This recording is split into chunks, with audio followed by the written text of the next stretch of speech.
so good when the lights all glow? Is your bargain bin sent alive from the nut show? I got my Velcro shoes and my dollar store hat, a short bus scholar with a mic and a chair. Yeah.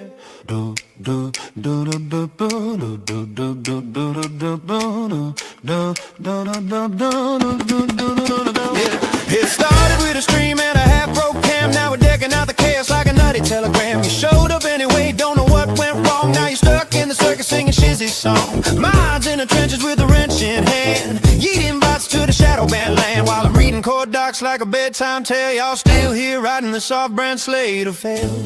So here's my Christmas card wrapped in duct tape pride, from the window liquor host to the nut crew worldwide. Merry Christmas to my chat, yeah, you beautiful weirdos. From the lurkers in the back to the day one heroes, to the mods who keep this busted sled on track. You're the reason this nut shack keeps coming back. If you're here for the drama, you're here for the laughs. You're my holiday miracle, my off-label stash. So raise a glass of whatever you got in that cup. Merry Christmas from the fool who never shuts up. Some of you pop in just to say, hey, shiz, you're nuts. Then you stay 3 hours while I roast legal sluts. You tolerate my tangents and my bargain brand takes. Still type up in the chat when the internet breaks. My eyes play whack-a-mole when the trolls roll through. Finger on the trigger like not today, dude. Every time I was wrapped like a little red bow. Happy holidays, jackass, enjoy the shit show. So if you ever hit like, or you've ever hit send, you're officially part of this badly wrapped friend. Merry Christmas to my chat, yeah, you beautiful weirdos. From the lurkers in the back to the day one heroes, to the mods with sore thumbs and eyes bloodshot, guarding this clown car like a North Pole outpost lot. If you're laughing at the screen or just shaking your head, you're the reason Santa let me stream instead. So grab a cookie and a seat, don't care if it's stale. Merry Christmas from the nut who refused to bail.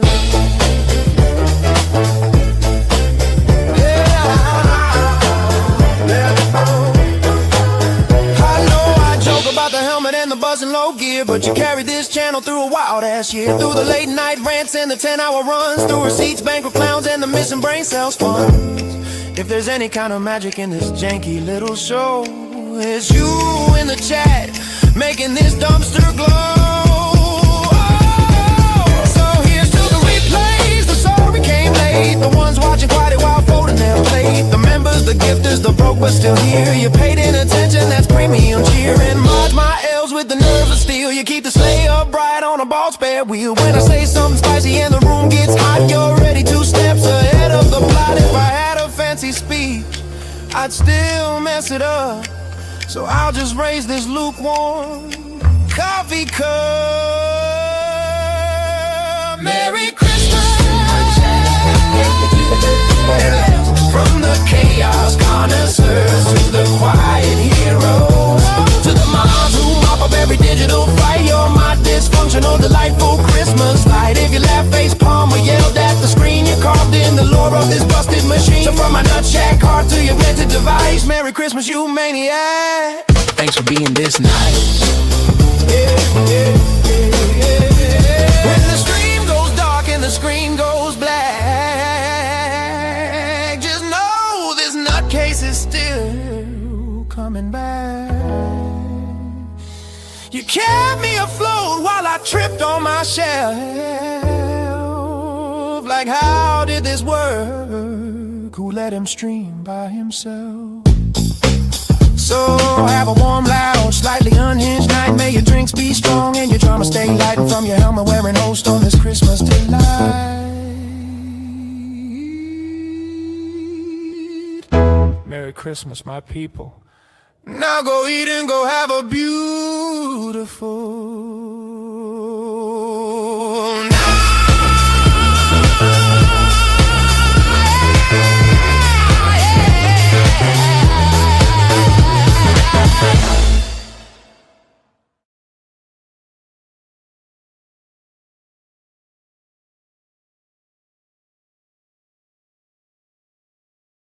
And it's beautiful time for the holidays. Yes, yes, as you can see right below me here, right in that little ticker, it says goal is met. We have the memorial to the memorial of the memorial that never was on its way.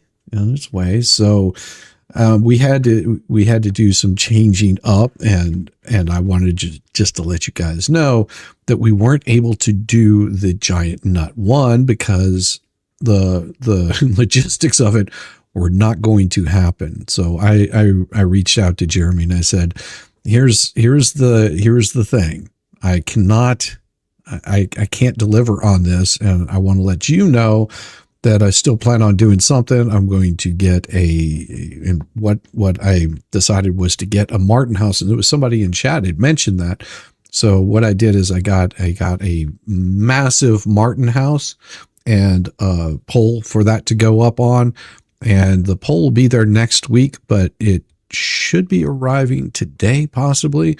And it's going to be absolutely gorgeous. I used all of that to get that Martin house and get the pole, and something a little bit extra that we'll let Jeremy do that big reveal.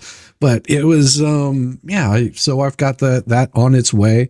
So we've met the goal, and that's been taken care of. So sorry, I was hoping to do the giant nut. That was the goal.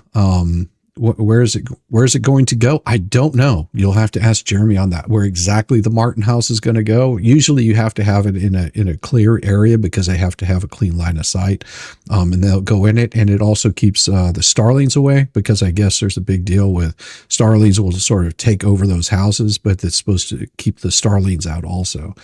But yeah, I got that on its way. It should be there. The delivery, I believe, was today, but it just depends on if they get down there and pick it up and all that kind of stuff. So the part of it'll be there today, and then part of it'll be there tomorrow. Yeah, should not tomorrow, but next week, like between the 16th and the 19th or something like that, the actual pole. And that one was the one that was going to take a little bit longer to get there, because you have to have a special pole and mounting that goes up underneath it. And this one comes with both. So it has been done. It's been done. It is actually on its way. And there's been a couple of offers that were like, hey, I don't mind going and picking the thing up. I thought it was 250 pounds. It turns out it's over 300 pounds, the whole thing. And the problem was going to be that I couldn't ship that from anywhere. The place that I initially looked at, they were just like, you have to come and pick it up. Because the shipping weight would have been so expensive.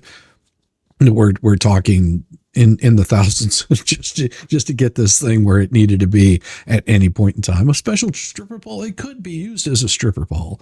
But no, it's like I said, I reached out and let Jeremy know that it was on its way, and said, hey, just a heads up that this is on its way. And it was just, like I said, the large nut, as long as I wanted to, as much as I wanted to do it. So what we have is basically a nut house is going to be hanging somewhere, and I don't know where. We'll have to find out from Jeremy where he ends up wanting to put it. Means more money for Z trip. Needs more money for Z trip. I don't know. No, like I said, we hit the goal. I mean, if you guys want to super chat and do donations and all that kind of stuff, they're always welcome. But we have reached the goal, so it's not necessary. It's not necessary to get what we want over there. Hey, MQ, how you doing? I'm at hi all. Welcome, Philip. How you doing? Good to see you. Good to see you. Oh. Same suggestion I made on Tugs. Possible this can be combined with parallel true memorial for the sister's father who served Otter Creek for years, a dedicated and beloved mayor. Well, that's beautiful, Rob Payton. Thank you very much for the $10 super chat. So same suggestion you made on Tugs. Possible this could be combined with the parallel true memorial for the sister's father who served Otter Creek for years, a dedicated, beloved mayor. I don't know how all of that went about, but that could definitely be doing that. Oh, the Hudson sisters. Gotcha. Okay. That makes more sense. See, I don't know all of the lore. There's a lot of you guys that know a lot more of the lore than I do, which is beautiful. Can I show a picture of what was purchased? Absolutely. Give me just a second and I will show you what it looks like. Tin house, and it's a 12 house, and 12. There we go. And let's see, where is it? Martin House. We'll just pull that up. That's going to be a little bit easier. And let me see. No. It is, I believe it is. No, that's not the one.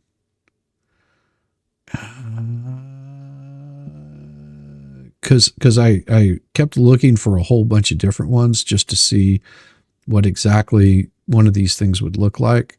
Because whenever I started looking for it, I was just like, where in the hell are these things? And there was a couple places, but some of them were going to be taking too long to get there.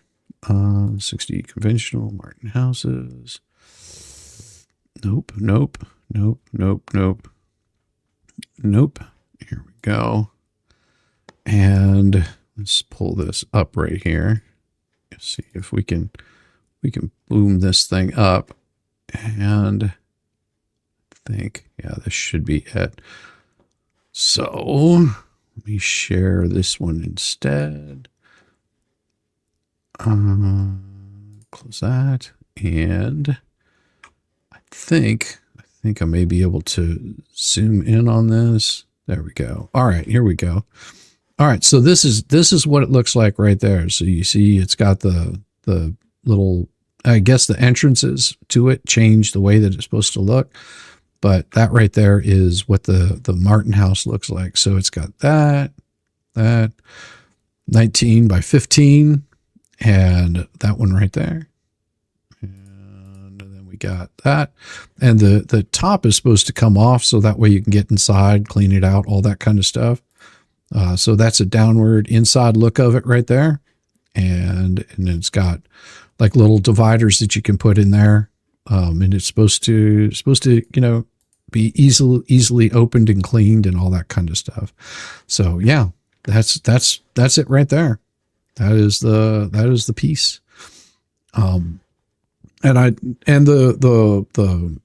So yeah, and then the extra little bit of something that I put in there, it was, yeah. I mean, it's not hard. It's not hard, Shanice, to show the receipt of what was put in there. Over 6 minutes for the silly start. Oh, well, thank you very much. I love it. Thank you, Psych Chamber. I'm glad that you actually really enjoy the 6 minutes of beautiful music, you know, celebrating the holiday season and celebration of chat and all the people that have really made this channel what it is. I'm glad that you appreciate it. I didn't know you were raising for it. That's beautiful. Well, initially what I was looking to do was to get a large concrete nut that was a bird bath. But the problem is the logistics of it was so, the thing was so heavy, and I checked on who could get it shipped to like a place that was closer to Otter Creek, and somebody had also suggested that. I exhausted all resources, and I ran into one that said it would give free deliveries on anything over $25. And I was like, that doesn't seem right, especially because any other place was, you know, saying, yeah, you're going to have to come pick this up. There's no way we can ship it. So I didn't see how that was going to be possible, that they would do free shipping. So I just went ahead and pulled the trigger on getting this so it could be there, and it might be there by Sunday. And you might see that on Sunday, and Sunday is the 55,000 deliveries that they made. And there's going to be the helmet's going to be up for auction. So you're welcome to bid on that.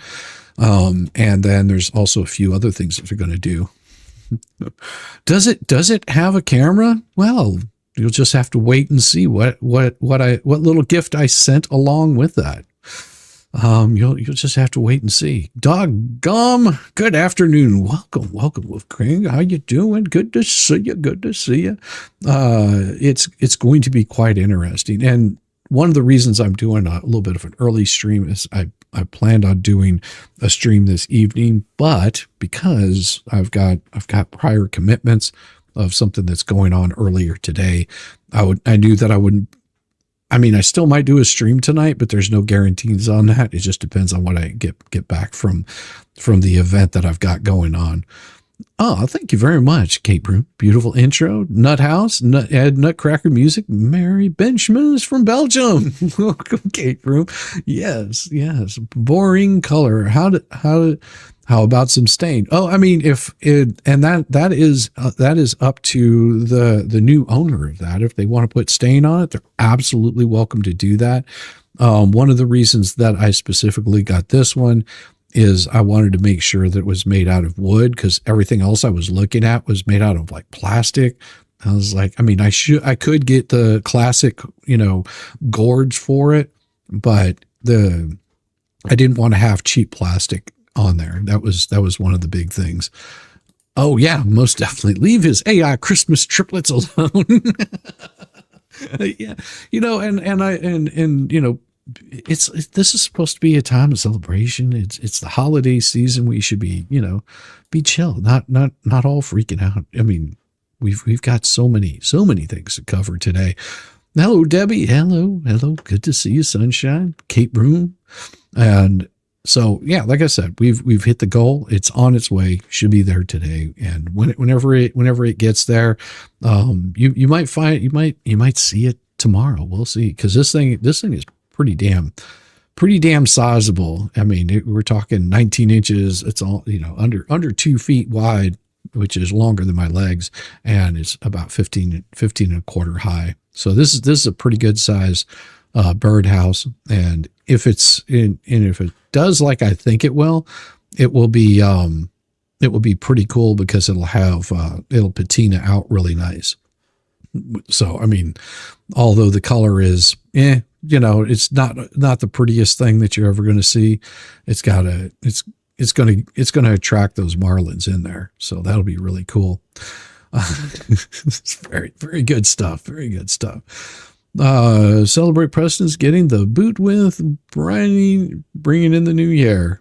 Celebrate. Well, I don't know. We'll see. I mean, it was, I will say that it was cheaper to do than the barn dominium. So, I mean, you could always call it the Nut House barn dominium if you wanted to, made just for the marlins. Yeah, I like the natural look too, TK. I thought it would be really beautiful. Watch out. I know some tweakers trying to move into that birdhouse. That is a possibility. It may be the last place that they have to live in. It looks like a barn. It could be. We call it the Nut House barn dominium.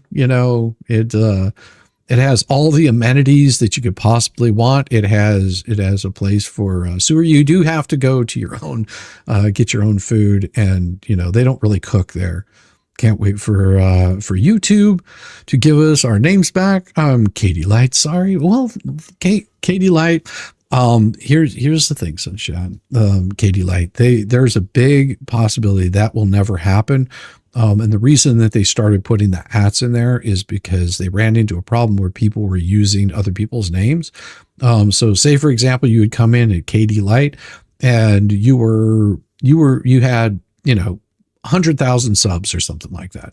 And all of a sudden you jump on someone's chat and you type something in, but you find out there's another 100 KD Lights, because it was possible for people to put in whatever name they wanted to have. And then you wouldn't know who is the real one. And it was causing lots of problems, and people were getting banned and arguments and, that's my name and all that kind of stuff. So that's why they did it. Yeah. Purple Marlins. Mm-hmm. Stencil the Nut House on it. Well, the new owner will be able to do what they want to do with that. And I will pass that on to them. There were three of me in Fleece Chat at one point in time. See, and that does happen. You know, you're just like, why are there so many of me in there? So you know, and then it makes it a lot easier, and you can always go and do stuff that birdhouse. No, the birdhouse does not need an occupation certificate. Occupant certificate. No, it doesn't need one of those. Yeah. They eat lots of bugs. Yeah. Hang some truck nuts on it. That would be funny. Oh, screenshot this. Hey, how you doing? Good to see you. Oh yeah, that would be pretty fun. Hey, T42, good to see you. Yeah, we complete with outdoor plumbing. I know it's complete with outdoor plumbing. But it's gonna be great. Tad late, so catching up on the Smurf talk speed. Yeah, isn't that wonderful? You know, and if I talked really fast, then it would make it even harder because you wouldn't be able to understand a single word that I say. There would be red ones, green ones, blue ones, purple ones. No, I'm just giving you a hard time. You'll be caught up by the time you hit that. And a privacy fence. No, I don't know. Homesteader rights, yes, they would have homesteader rights, but you know, they would easily move out whenever they needed to. Will the birdhouse have homestead rights? Well, I guess we'll see. But it's going to be beautiful. Mini blue buckets with little wink for the losers. Well, and you know, and I know that at some point Tugs will be there also. The one that Tug and Megan were raising for the memorial to the memorial that never was.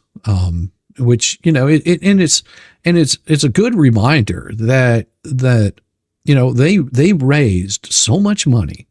I mean, so much money for a memorial and have not ever delivered on it. Have not even attempted to deliver on it. Yet in less than what, 48 hours, we've raised enough to get a bench, you know, as a memorial to the memorial that never was, and also a nut house that's a memorial to the memorial of the memorial that never was. In just less than 48 hours, we were able to achieve that. And part of that is already on its way, if not all of it on its way. I mean, you know, you think about 3 months or longer on things that they never could deliver on, ever.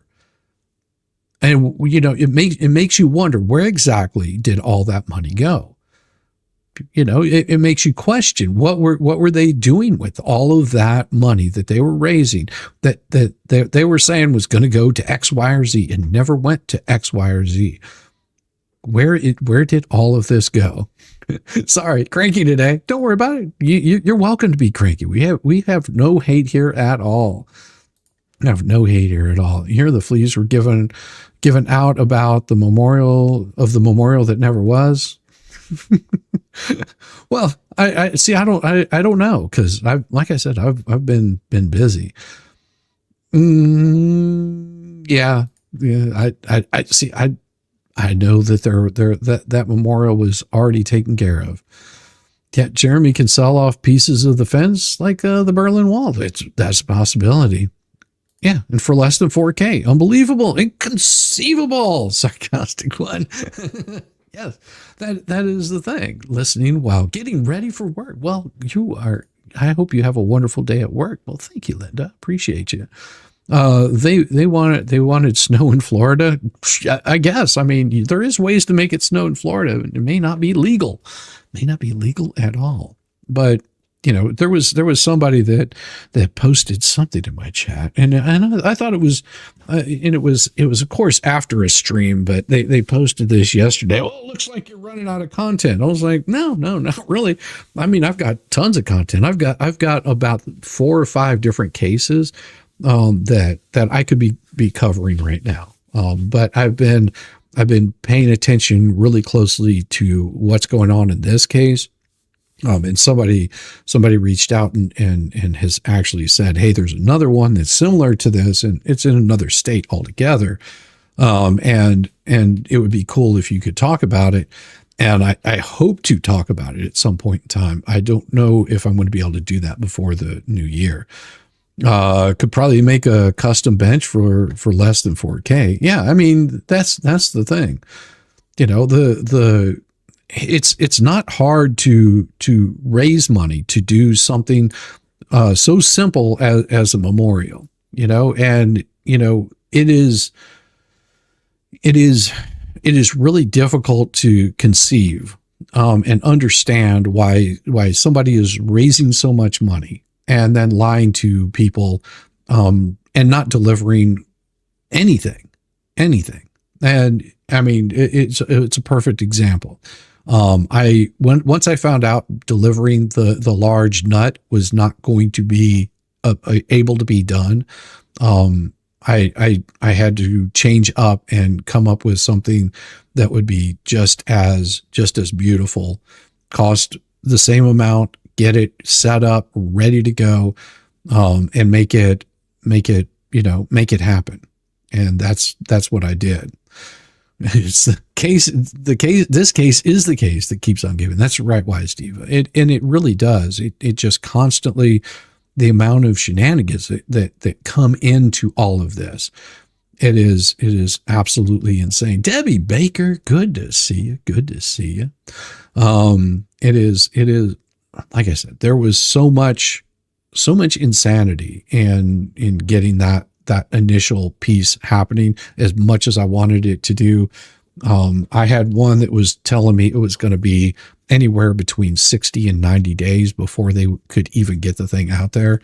And I didn't want to sit there and waste my time spinning on that, because a lot can happen in 60 to 90 days. And I wanted to get this out there as soon as possible, especially, you know, for the season. Hey, Anna B.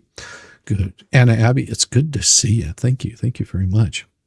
You could have hired Thomas Collins to hold it there. I doubt it. No, well, thank you. And like I said, it was something that, and I think it might have been you that mentioned the Martin houses. I know that somebody in chat had mentioned the Martin house. And I was like, that's actually not a bad idea. But I did want to make sure that it would happen. And also this is going to make it a lot more difficult for somebody to vandalize, was one of my concerns on that also, because, you know, we've seen the kind of misbehavior that they've had. Strange little badger finally caught up to where I was at. That's awesome. Everyone, only a short time on catch up today. Yeah, it's only a short time on catch up today. Now, we also, you know, like I said, I wanted to hit the last part of the hearing with Judge Grudge. It's about 46 minutes, but I'm going to be here for a little while longer. Taking a break from prepping food for the Hubs for the Hubs birthday party tonight. Well, happy birthday to your husband. I mean, that is absolutely wonderful. Well, let's give him a little bit of a happy birthday song. How does that sound? We'll give a nice little bit of happy birthday to your husband, and congratulations that he has made it around the sun one more time, and may he have many more. So here we go. Happy birthday to you. Happy birthday to you. Happy birthday to your husband. Happy birthday to you. Happy birthday to you. Happy birthday to you. Happy birthday, happy birthday, happy birthday to you. Thank you so much. That is awesome. Yeah, birthday blues. Well, I haven't got those loaded up on here yet. I've been doing a bunch of things in the background that trying to get things organized. I did manage to get a couple of songs, and those videos should be, and if you watch Mo in the Deep End with me in the mornings, on Friday mornings, we've got some updates to all of that stuff. Oh, that's very nice, very nice. Good to be here. Love you guys. Thank you, Jane Chu. I appreciate it. Yes, we enjoy being here.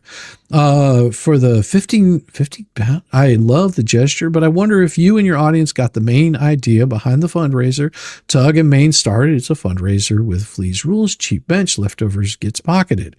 No, the whole goal behind this was to get the fundraiser out there, make sure that it was up and out and good to go.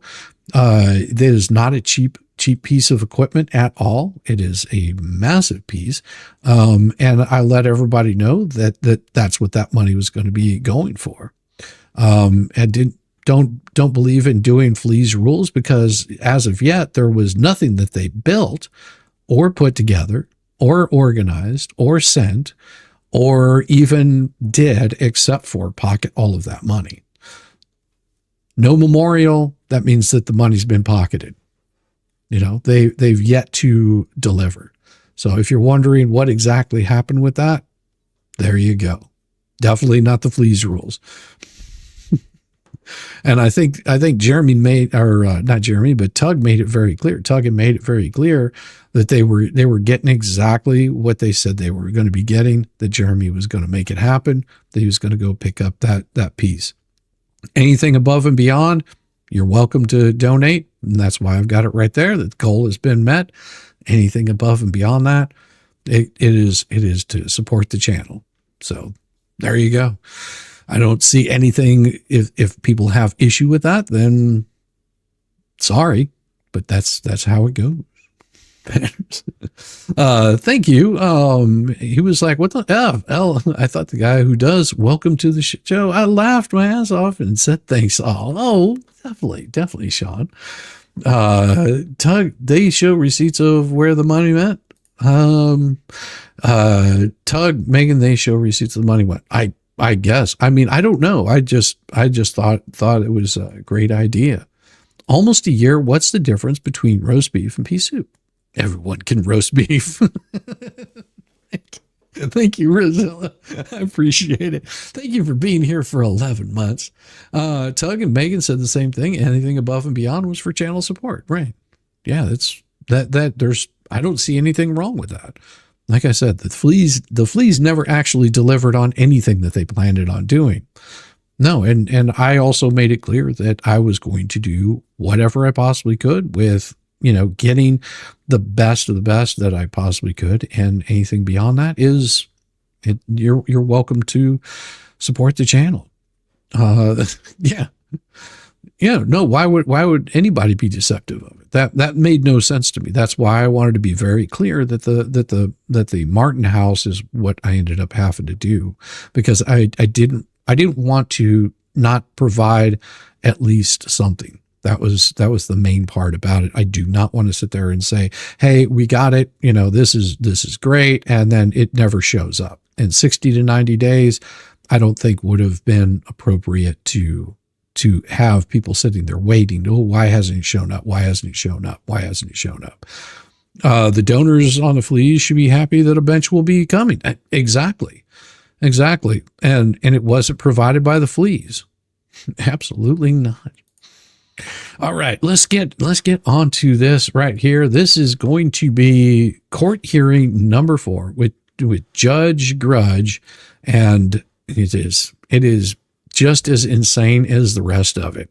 So here we go. And I will also have some other stuff that'll be coming up a little bit later on that I'm going to be bringing up, but we're going to be here for a little bit. Oh, thank you very much, Cat Catcher, for one nut to another. Member here for 6 months. And this is for all you wonderful people out there that are members. Welcome to the shit show. Every single day, a new flavor of fuckery, 'cause everybody sucks, you see, and they're dumber than a bag of rocks. Monday, Tuesday, Wednesday, and then 4 more days of increasingly stupid, ridiculous, ignorant, balderdash, poppycock, bollocks, and fuckery, living all over again. Ooh. Absolutely. Absolutely. Fixing for playing this judge. Fitting for playing this judge. Yeah, absolutely. Whew, here we go. Fallout of email, hate telephone communication. So, this is the first time I've heard the name. We just Googled her, apparently she's some kind of handwriting expert. Oh, yeah, some kind of handwriting expert. Here we go. Here's The their exciting conclusion to court hearing number 4 with Lynette, with her attorney Silverman and the judge DeThomasis mad that I'm even posting this right now. Not to mention her deposition, which I legally own, and my Strace lawyer the is about to Badger? drop the biggest bombshell on them. Hopefully, Mr. Hale's side of the aisle has gotten the message regarding the need to safeguard witness testimony, information, and evidence. Hopefully Silverman can figure out what actual safeguarding means. We're still in this process of they're trying to figure out when this final hearing is going to be. We're nowhere near the conclusion of this hearing. Big things are about to happen.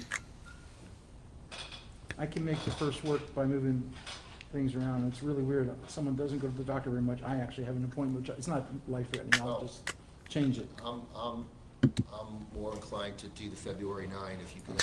And at some point I will be going back and replaying the deposition, because the deposition is so long. I can't do that in one setting, and with the holidays coming up, I don't know how everything's going to flesh out next week. There's going to be a lot of information that comes out next week, but the deposition at some point in time, I will be going back over the deposition. I may cut some time of it down. Like if there's big gaps in there, I may go in and cut some of that down. Or I might just go ahead and play it back, as it is and comment on it, because we're allowed to do that. Amazing enough, this is what they don't want you to see. They don't want you to see those kinds of playbacks. They don't want all of their shenanigans being called out on this. So this is one of the reasons why I wanted to focus in on these, because there was a lot of things that we actually missed. Yeah, I'll turn up the volume. I'll turn up the volume on that, Lisa. There was a reason for me showing all of this, because I think a lot of it's been forgotten of how insane this was. There's a lot of new people that have joined in and started following what's going on. And I thought that this would help catch people up to speed of why it's where it is now. Like all of this crazy crap could have been avoided had Owens actually done his damn job by enforcing the Ohio order that was already in place, and he didn't do that. And this was the result of all of that crap. Just really basic. Sorry I can't watch Judge Grudge again. It makes me so mad. I'll catch you later. Well, thank you very much, Annabee. That is absolutely fine. You're welcome to come back. We will have something after this is over today. After this part of it is over today, to cover a little bit more. Cynthia Fire Fairy, I was over at Skipper's channel with Brett Granger. Brett has started his own YouTube channel. That's awesome. I'm glad that Brett is doing his own YouTube channel. That's wonderful. Thank you very much for the $5 super chat. You show your support, hit the thumbs up. Oh, yes. The saddest part of all that, Jeremy has had to retreat within his current group and does interact with his fans who love him. Well, and it's something that he's had to do to shield himself. Just keep in mind that Jeremy Hill's got him removed and keeps my blood pressure down. Exactly. That is the best thing to remember, that he is no longer in this at all. Otherwise, accommodate that day. And let me get that audio. I can just ask this other judge, Cheeseman is her name. Okay, and they can reach out to this court. If There we can go. reschedule it. So But if absent that judge, I just know this is a 17 case. I don't think she's going to. here's the other issue that your client needs to be aware of from the court's perspective, and consistent with the statutory provisions that mandate upon continuance for good cause, the terms of the temporary injunction will remain in effect. This injunction really would mean nothing to me because it's all about contact. And I don't contact Lynette and I don't communicate with Lynette. But the issue is she's trying to get him to say no free speech for him. He can't talk about me. He can't post about me. And yet she's trying to be a public figure. She is a public figure. Right. With no less than 13 Facebook pages, illegal pages for the child. It goes on and on and on. And she doesn't want anybody to say anything because, you know, hundreds of cars come down the road now, except when Jeremy had the temporary and his freedom of speech was taken away, no cars came down anymore. All lies. Can I be? Yeah, and that has been one of the things. Hey, hugs, definitely. Thank you very much, Shari. That is wonderful. No, and this is something to note on this is all of a sudden there isn't hundreds of cars coming down the road. Like you would think that if Jeremy was doing all of this malfeasance that they're accusing him of, that would have increased. It never did. It was almost like it stopped going away. You know, it stopped and everything went away. It's just crazy. Just crazy. Heard on that, Judge. Sure. So. Crazy talk, I say. Totality of the circumstances, each pleading, each petition has its. Afternoon, Gary. The first time in September, 334 pages in October. Each time it's weighing. The December 4th one, as you said, you know, cumulative effect was the barrier, her burden of proof was reached in order to effect, which I think it's strong and clear evidence. I think that's the language for ex parte. On the issue of imminent. Imminent, Which okay. was Okay. not But what's happened, sufficient. but that was still subject to cross-examination. She's been asked questions under oath, and she's taken the fifth. And if you don't know what he's talking about, for those that are new here, he's talking about her deposition under oath, her sitting down in a deposition of a case that she brought against Jeremy, issues that she said this and this and this, and I can provide proof of all of this and this and this and this. And then whenever she sits down under oath to do a deposition, she pleads the fifth, which is basically saying, I don't have to answer any of your questions. Like, how do you resolve that kind of issue whenever you're sitting there going, okay, listen, we've got, you're saying that Jeremy's done X, Y, or Z. We are asking you to show proof, and now you're pleading the fifth, saying you don't have to show us the proof. I mean, you can't have it both ways. You can't sit there and say that you have proof and then never show proof of what you're trying to say. The jump scare deposition from hell. Yes. Yeah, it was. And like I said, we'll go over the deposition again because there's a lot of juicy things in there besides her saying that her mother died or mother didn't die. You know, there's so much more involved in that than just all of that. I mean, it's just. And so what he's saying is here, she's been asked these questions under oath. She's taken the fifth. And, you know, how are we supposed to we're trying to get this done, but we can't. And you're not being a whole lot of help with your ex parte communications, Judge. I think at that point, there's a negative inference to make. And please, Judge, this is important because now I think that at least that, plus the fact that a continuance was effectively done by not allowing the depositions that you ordered, not just her, Mr. Cook on the 17th, no show. I think now you have to at least take the fact that she took the fifth, the subsequent question, and say maybe that lowers it so that we don't reach the burden of imminent and the evidence, her burden has not been met. You plead the fifth in a civil case like this, the judge can infer that you in fact are guilty, which is what my lawyer is stating. She refused to answer the questions about this case, which implicates her guilt. Therefore, she's lying. Therefore, Jeremy's not guilty. Yeah, but since that time, so then part of the nature of the initial complaint to be adjudicated by the court is the dissemination publicly of broadcast images and documentation, videography. And which we're allowed to do. which we are allowed to do. We are allowed to disseminate any of the information that is out there. It is public information, and the judge doesn't like this. The judge hates it. Judge hates it as much as the fleas do, as much as all of the anti-Hales system over there hates that we can sit there and disseminate every single bit of this. We're able to draw our own conclusions, whether the right conclusions or wrong conclusions, it doesn't matter. We're able to draw our own conclusions on the evidence that's being provided. You have to remember that the fleas aren't going to show you the evidence being provided.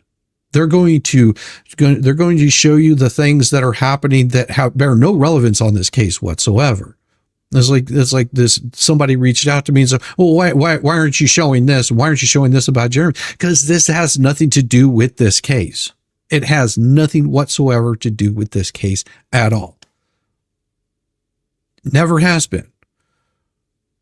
Whenever we're talking about Lynette moving from Otter Creek or moving from North Point to Otter Creek, we are showing you the evidence of every single thing that happened to get to this point where we can prove that she actually stalked Jeremy to Otter Creek. These are things that get shown time and time again, but they want to delay you doing that. Well, what about Jeremy and his ex-wife? How does that bear any relevance on this case whatsoever? Had nothing to do with why he moved initially into Otter Creek, why he set up a business that was based in Otter Creek, and that he had somebody come and stalk him. And the judge does not like that people are talking about this. They're showing, how the hearing is going, his behavior, especially egregious behavior. The 3 ex parte communications that he had with Lynette, where he acted as her attorney. They don't want you to see this because it goes against everything that they're talking about. It destroys their narrative, and that as a PR team, they're having a hard time doing is showing where they're right. You can go all the way back, even from Lynette's own words, where she's sitting there going, "Listen, we're living in a damn shack. We're in this one room shed. We don't have any hot, cold running water. We have no sewage, and the fleas are holding on to money that they're not planning on giving us. That they made all these promises, and now we're being blamed for not getting these things done." And then they've got their arguments over this kind of crap. So what does all of the information that they're giving you, it gives the appearances that they're not telling you the truth. And without being able to show the counter to that, it absolutely allows them to just run willy-nilly and say whatever they want to. You can look at them and their lies about Gabe. Yes, the man has a damn felony arrest. He broke probation, which continued on with his same thing. It's not like, oh, this was a civil matter. Sure, civil matters turn criminal whenever you do things that are illegal. It gets you, and especially whenever you sign off on it. Yes, you signed off and said, yes, it's criminal. And you've seen how many times they've changed that narrative or tried to change that narrative, but it's hard for them to change that narrative whenever you can document the proof and you can show right here, felony arrest. Yes, convicted, felon. It drives them up the wall because they've got no argument for it. They promise to have some memorial, and the memorial never becomes, never shows up. Yet they raised thousands of dollars off of that. They raised thousands of dollars for a barn dominium that never happened. They raised thousands of dollars for, we're not talking like, a couple of thousands. We're talking hundreds of thousands of dollars over all this time, over the past year and a half, that they've been raising, and nothing has come of it, except for someone ends up going back and breaking probation for playing in the snow. It's like, what do you want people to infer? I mean, that there was nothing to see here. Well, here's the thing. We've got proof that there is things to see here. Now, just like Laura Owens, her civil turned into a 14-count felony charge. I mean, she's got 7 in one state, 7 in another. I mean, it just keeps racking up. They just don't seem to understand. And they'll constantly, you see everyone that comes rolling into this on the outskirts. You got people like Lips that has no damn idea what in the hell is happening in this case, except for what she's been told. She's never gone back to review any of these cases. She's never gone back and read any of the pleadings in any of this case. She's never followed any of this case. Yet she wants to play the victim because people are telling her that she's wrong. You got Vomit that gets all upset and bent out of shape because people point out how wrong he is on every single thing that he's posted. Same way with Paint Chips. Same way with, Bubbles. Like, what the hell, dude? Like, we can sit here with our own eyes and see the misbehavior. Sorry. Whatever it is about her that she's claiming is causing her substantial emotional distress. That's to be decided by the court at some point when I get all the evidence. The only person that Yeah, but he's never given all the evidence. has caused this woman substantial emotional distress is this woman. All I have shared is exactly what she has said and exactly what she has done. She is the root cause, the only cause for any distress in her life. Right, but Bud Love says that you can still use their name. You can do that as long as you don't have unprotected speech that's, insightful, fighting words. And I'm the one that not only narrowly tailored. Well, and see, that's the thing. He can pretty much show if he's showing that she's lying, you can't sit there and go, well, she's misstating the facts. A lie is a lie. Simple as that. If she's doing things that are inappropriate, you're able to show the things that she's doing that are inappropriate. Someone's flipping you off from the road and you record them flipping you off. You're able to show that kind of information. There is nothing wrong with that.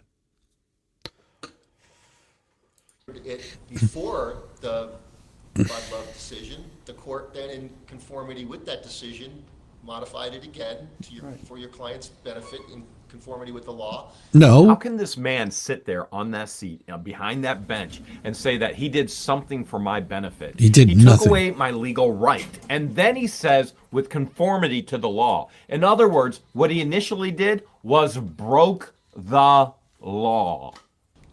But it's another one of these balancing things, which is 2 more weeks of your client having the temporary injunction. But what I'm saying is, what's happened since entry of this injunction, here's the totality of the circumstances.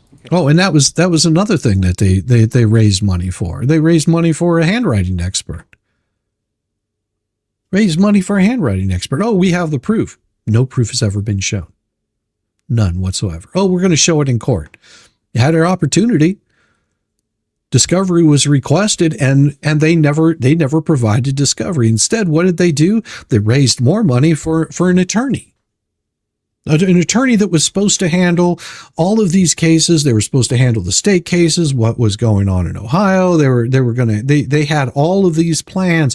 Oh yeah, we got someone that's handling Fed 1. They're going to handle Fed 2. They're going to handle the thumbnail. They're going to handle this one. They're going to handle that one.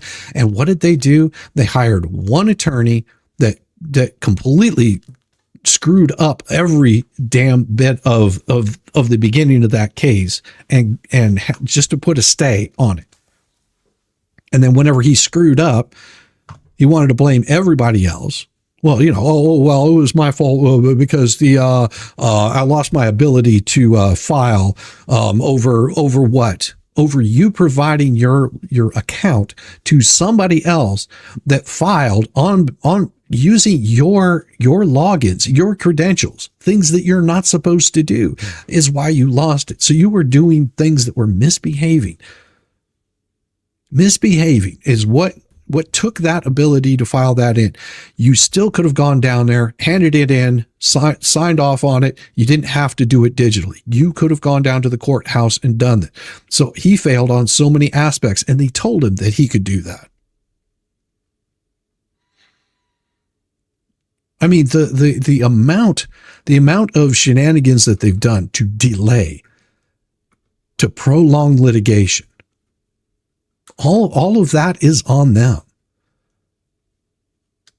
Who filed the most amount of documents? Who filed the most pleadings in Fed 1? If you look how much they delayed in Fed 1 over the ridiculous amount of documents, they're still standing there waiting on sanctions that a judge can easily hand down on dues.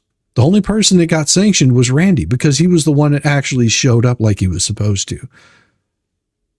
The other one started whining and crying, throwing his family out there as a shield. Throwing the family out there saying, hey, it's because of X, Y, and Z with my family. Nobody was going after them. Nobody, especially and on this channel, we didn't even mention anything having to do with his wife until he started bringing that shit up. Yet they're going to sit there and say, well, it's because of Jeremy Hall's fans. I don't know anything about that. I never even mentioned anything about her. But yet he wants to blame everybody for his problems because he's too chicken shit to show up and bring himself into the courthouse. He wouldn't do it. They're doing it on purpose just to make Jeremy keep paying. Exactly. Because they don't have a case. If they had a case, they would have brought it forward without a second thought. They've never done that. They've never brought about anything that hasn't been completely destroyed, debunked. Multiple times.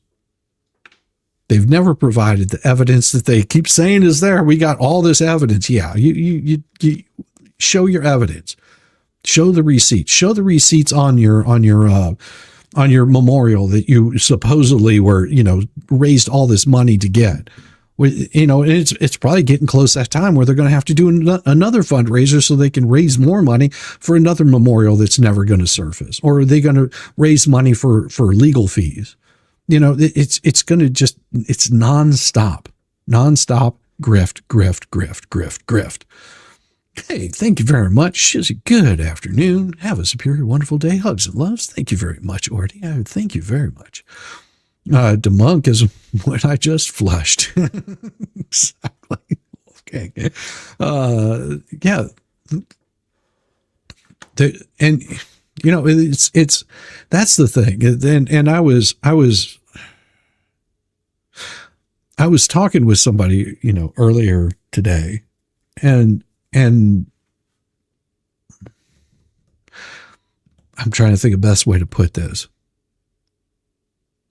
Through adversary, through all of this kind of stuff, whenever you come out on the other side, it makes you stronger. And they said something that really stuck with them. And I'm going to use that because it was if any of you watch Star Wars, the very first Star Wars, right before Obi-Wan Kenobi was struck down, right before he did battle with Darth Vader, he said something to Darth Vader that stuck with them. And they said, what Obi-Wan said to Darth Vader was you strike me down, you make me more powerful. I become more powerful and you striking me down, because that right there drives people to do much, much more. So them going after Jeremy every time that they put these impositions on Jeremy, every time that they're costing him more money, every time they do this kind of thing, they're making him more powerful because they're showing their misbehavior again and again. I have anxiety over the roof. On November 29, his attorney, your co-counsel. I can't believe it. Here we go again with the whole Mark Feather thing. Mark Feather is going to have to get an injunction against this judge. This judge is literally obsessed with attorney Mark Feather. Yeah. When the court said, I will accommodate the litigants, I will cancel what I have, we can come back at 9 in the morning. That was 5 p.m. the day before.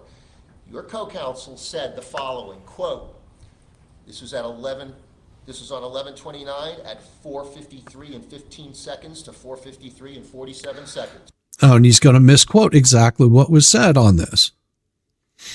15 minutes. Hey, David Air Force, good to see you. The survivors of the battle does make you stronger. But the scars are always left behind. Yes, there will always be scars. Yeah, there's definitely a lot of scars, but that is the thing. It will make Jeremy much, much stronger. Every single bit of this, all they're doing is making him more powerful because they're driving him. Whenever they do this, all of their misdeeds, thinking that they're harming Jeremy, he's said before, this isn't about the money.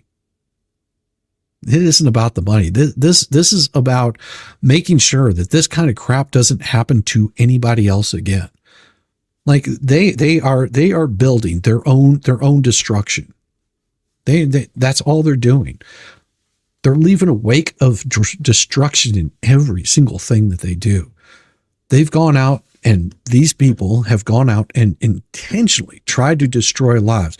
They've gone out, they've tried to destroy Tug. They've tried to destroy Jeremy. They've tried to destroy Megan. They've tried to destroy me. They've gone after Veterans Nation, Squid. They've gone after Georgie. They've gone after, just start naming the people off that they've gone after.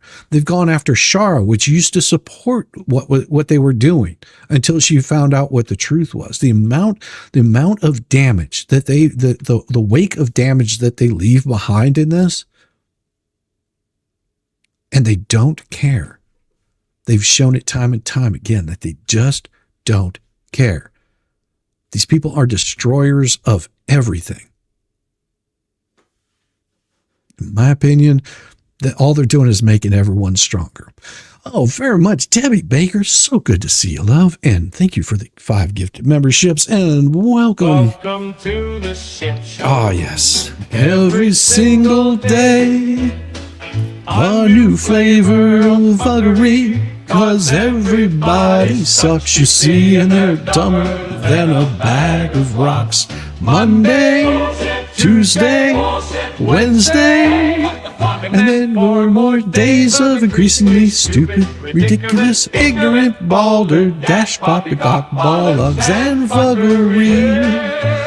Do it all over again.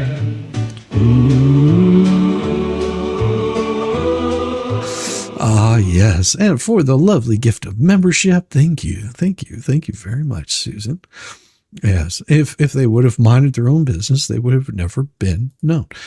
Yeah. And you can see that the bad part of what they've done about it. Bottom line, they're jealous of Jeremy. If they can't have what he has, they don't want to have him to have it either. That is absolutely right, Happy. And it amazes me. No, Your Honor, Mr. Hales is having to address matters in Ohio court. That's not what he said. That is not what he said at all. He said there are matters in this case involving that restraining order that he has to be there to address. Matters in this case. He never said anything about the court. Those are words that came out of your mouth, Judge. Related to this situation. He has to be there tomorrow morning. And that wasn't a lie. He said that he has to be on a plane because he has to be there for matters dealing with this court. And he explained it over and over again. This judge just absolutely is. I think at this point, the judge is just pissed off at Jeremy and doesn't like him at all and just showing complete bias.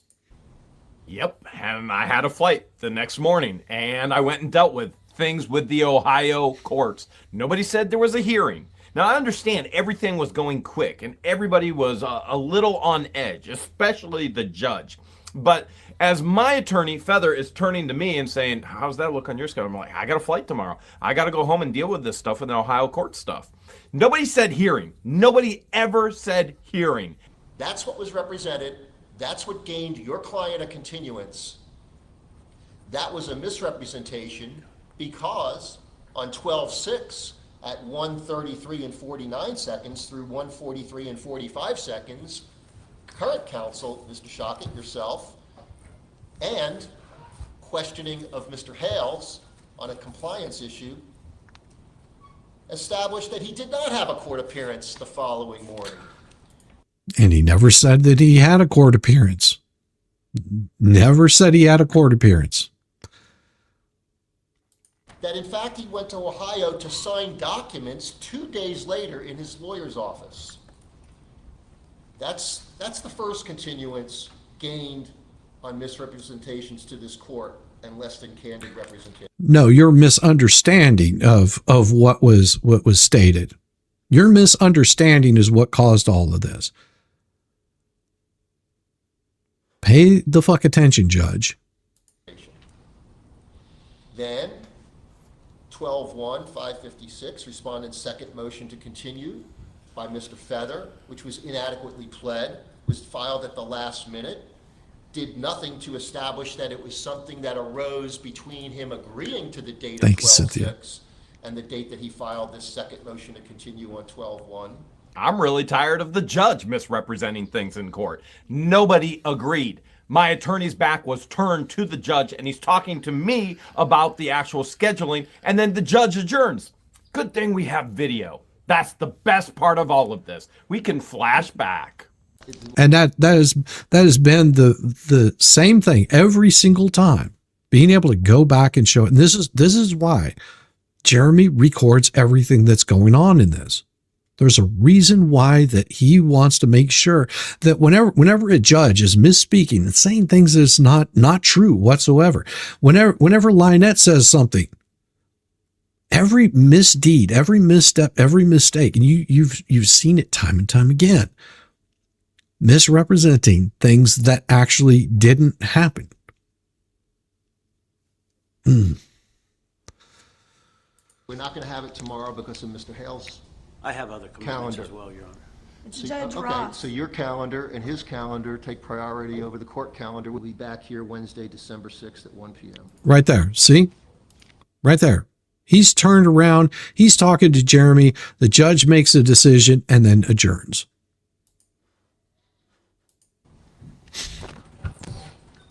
We stand adjourned. Anybody see Feather agree? No, me neither. It did nothing to say that something arose unexpectedly that caused him not to be available, and it resulted in then you filing a notice of appearance and saying 24 hours and 20 minutes earlier, I need a continuance because I can't possibly be prepared, which the court... That's not what he said. That's not what Shockett said. He said, I mean, I will represent the best that I can. I'm not going to be properly prepared, but if you want to go right now, Judge, we can go. If that's what we need to do, we can do this. We watched it just the other night. Exactly what came out of Shockett's mouth was that, I mean, Your Honor, if you're telling us that we have to move forward, that you're not going to grant a continuance, I will do the best of my ability to, I'm not caught up to speed. I haven't read the 338 pages that she's provided. I'm absolutely fine. If you don't want to grant the continuance because of the shenanigans of Lynette there, accusing his prior counsel of doing something illegal, it's just, what do you want me to do? It's like a damned if you do, damned if you don't. And speaking of that, hey, enjoy a few cold ones. Thank you very much, Susan, for the $20. Yes, I will probably enjoy a few cold ones. I think with what my wife and I have going on tonight, we're probably going to Uber it. So that means that I don't have to drive, which means that I might be able to enjoy a couple of cold ones. We'll see. Thank you very much. And I've got a Christmas thing that I'm doing with the wife. It should be absolutely wonderful. We're going to have a great time with some friends, getting out, touching grass, spend a little time with friends. We saw them around, let's see, it was, I believe it was Georgia, what was it? It was a Georgia game, that we went and visited with them. I'm trying to think who they were playing. Who the hell was it? Oh, it was a Georgia-Florida game. I believe that we went and hung out with them, but that's the last time we saw them. We usually try to get together a few times over the holidays. now that their kids are all going, like high school and college, so they're a little bit freer to be able to do stuff. Maybe maybe eating poppy seeds. That's a possibility. So wrong in so many ways. And thank you very much, Susan. Appreciate you. Again, accommodated for Mr. Hales. And Mr. Hales, as I mentioned earlier, hired an attorney he knew could not be prepared. He knew he had a calendar conflict, or at least No, he was forced to because of Lynette's bullshit. Jesus. And time conflict to be prepared adequately, and he was accommodated.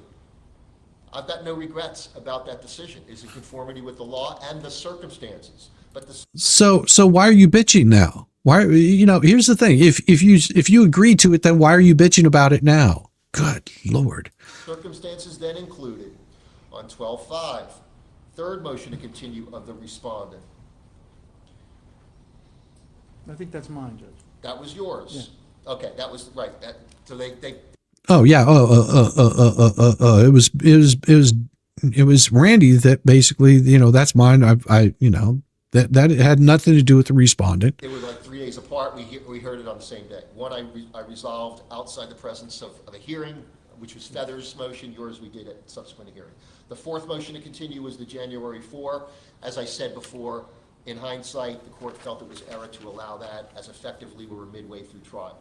Yeah. In addition to that, and you guys are very well aware, and these matters are currently under investigation by the state attorney and or the Levy County Sheriff's Office under their obligation under Florida Statute 784.0487. 12/6, there's an allegation for violation of the injunction which implicates you, Mr. Shockett. Odd that Judge Craig DeThomasis doesn't mention that it's actually Crook who is breaking the Ohio civil protection orders, which Florida must enforce. Exactly, right there. Isn't it against the law to impersonate a judge? I would assume, yeah. I don't know. Now, Shizzy, the Florida-Georgia game, not the Georgia-Florida game. Thank you, Pickle Tea. Well, it just depends on whose year it is. And I mean, you know what really is surprising to me, Pickle Tea, is that so normally they'll have the game in the Jags stadium, but they're going to be shutting it down for the Georgia-Florida game, but yet they're still going to have Jag games there, like during that time. It's so crazy. It is so crazy. And thank you for being here for 3 months. No, that I'm like, why? But that's going to be interesting for the next 2-3 years. Yeah. He's Hey Jenny, how you doing? 8675309. He's the worst judge ever of 2024. Yeah. Well, no, there's some pretty bad ones out there, but I think he took the case. 12/27, another motion for contempt. 12/29, additional motion for contempt. 2 of them on January 2nd. There's now contempt proceedings ordered to show cause on Attorney Feather with the Chief Judge of this 8th Circuit. There's, in addition to all of those moving parts and developments, this court, again to accommodate the respondent, and again in conformity with the law, this court had previously narrowly tailored the language because there was not any, and I pointed this out in December, I pointed this out I believe in November, there were no DCA opinions subsequent to the October of 2021 statutory change, which added 6 words. And as I pointed out in the footnote in the case of Strober versus Harris, 2nd District Court of Appeals, when they remanded it back, they said, oh, by the way, the statute changed, implying that you need to maybe reevaluate this as the trial court in light of that statutory change. Mm-hmm. There's just that little thing called the First Amendment, Yes. Constitutional law that's been there the entire time. It's the foundation of our country, and it's the one thing that this man's supposed to uphold, and yet he undermined it. Nonetheless, the court narrowly tailored it, again, in conformity with Bud Love, decided by the 2nd DC on December 29. I modified the language again to accommodate him and to not restrict in the balance of things. No, to accommodate the law. Not to accommodate him, but to accommodate the law. See, there's certain statutes, whenever they're in there, give the time at the end of this ranting, if you would. I will. Hey, Squid Raiders. Welcome, Squid Raiders. This judge is still mad he didn't make the case, beating out Bud Love. Exactly. Hey, Jenny, she's been here a whole year. How is that possible? I think you've been here longer than a year, but we'll give it to you anyway for being here for a year, and most definitely for everybody else that's been here just as long, if not longer. Welcome to the shit show. Every single day. Yes, a new flavor of buggery, 'cause everybody sucks, you see, and they're dumber than a bag of rocks. Monday, Tuesday, Wednesday, and then 4 more days of increasingly stupid, ridiculous, ignorant, balder, dash, poppycock, bollocks, and buggery. Living all over again.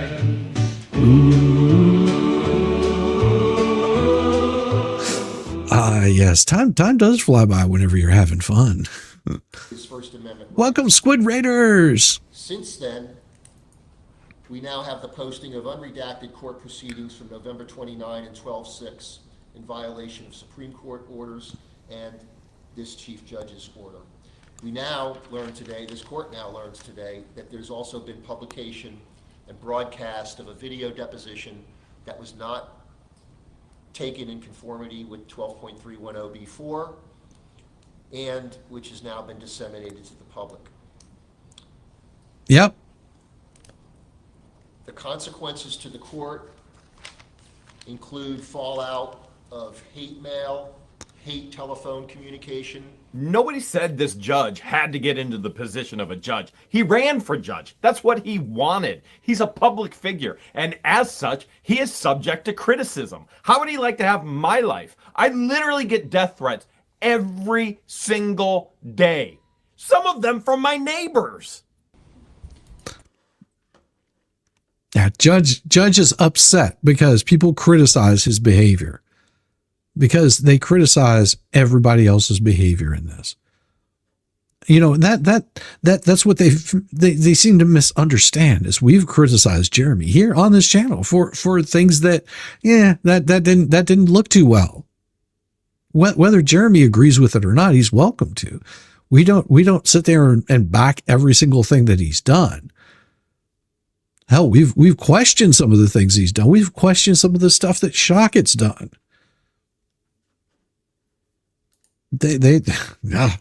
Fallen Hero for the super sticker, $3 super sticker. Thank you very much, Fallen Hero. I appreciate it. Squint is dyslexic. Go Army, beat Navy. Good afternoon, Shizzy. My grandmother used to say poppycock all of the time. Yeah, it's an old term. The judge really hates Larry the DUI guy. Yes. Yeah, but they did not like it because it wasn't just me that disseminated that. You had DUI guy that disseminated it. You had Megan, Tug, Legal Vices. I mean, pretty much anybody that's gone over this case is reviewed exactly what was said in that hearing. You know, they had to contact the judge's chambers multiple times, although he was in another hearing and they had to wait for him to get back. They had to deal with that multiple times, just trying to get out of her in this deposition. And what happened? At the 10th hour, whenever they're supposed to be showing up for another show cause hearing, they decided to drop it. Lynette shows up, decides she's pulling out of the case. Done. Over with. They had some sort of meeting. We don't know what was said in the meeting, the exact wordage, because Judge Davis said, no, none of what goes on in those chambers is going to be recorded. Whenever you're sitting down and you're coming up with whatever you're going to come up with, Not saying that you can't talk about it, but we don't want any of that showing up on the internet. Those they wanted to keep privileged.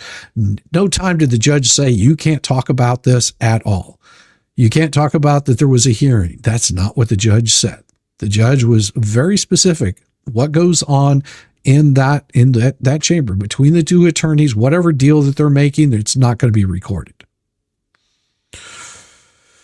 Army versus Navy game, lots of grunts and lots of semen. That's awesome. Oh, he's glad. Says Judge Grudge is going to make my BEP rise. Yeah. It disrupts the orderly administration of justice. It increases potential harm to the litigant who Nope. brought this action. Nope. It includes potential violations of oaths of attorneys Nope. or attorney, one who's answering to the chief judge. The court perceives those totality of circumstances as increasing the potential for additional potential harassment and or violations of rules of the court. It also increases the possibility of violations of the terms of the injunction. It increases the possibility, because the evidence would show the disclosure of what would otherwise be protected information. What protected information? Nobody's shown any protected information in any of what's been deposed in this. See, he's talking about the deposition, saying, oh, that's protected information. No, it is not protected information. The judge went on to seal this case.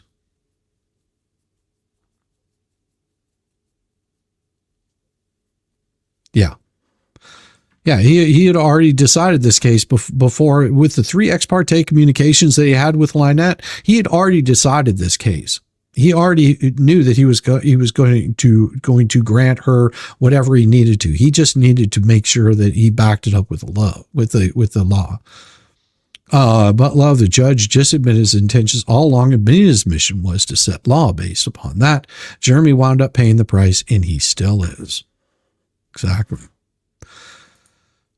Sealed to hide his humiliation. Yes. And the judge would have all of these hearings sealed if he possibly could. But see, because it shows his bias towards Randy, towards Jeremy, towards the respondents in this case, that he had already pretty much decided how he was going to rule in this case. He was using Jeremy as an example.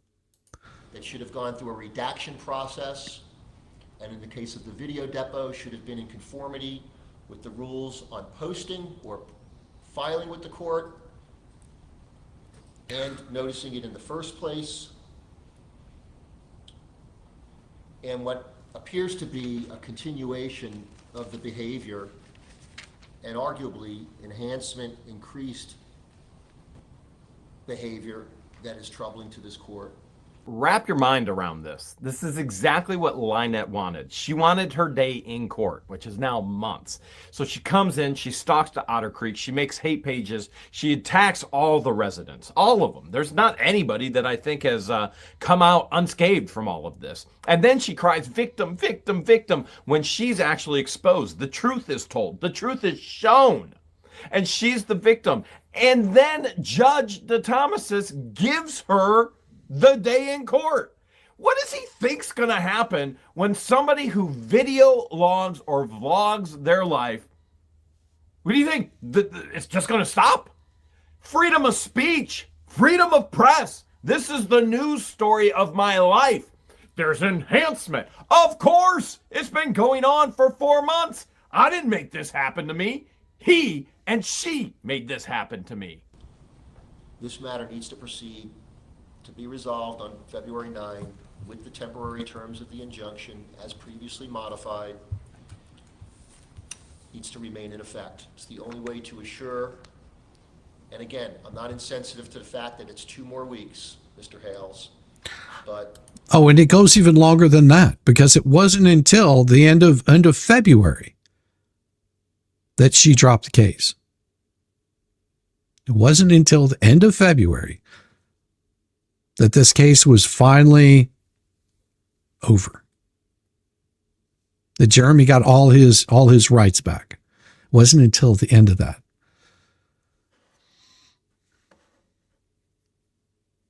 Well, if I'm not mistaken, it was September 29th. I could be wrong on that, but 24th, 29th, around in there. Yeah. The cease and desist would have ended this shit show if Elemental PR had obeyed it. Exactly. There's a motion on the floor. You still haven't ruled on, Judge. She pled the fifth. Game over. Exactly. Yeah, 2024. That's right. Yeah, it was 2024 that it ended. September 2024 until she dropped it. Is that right? September?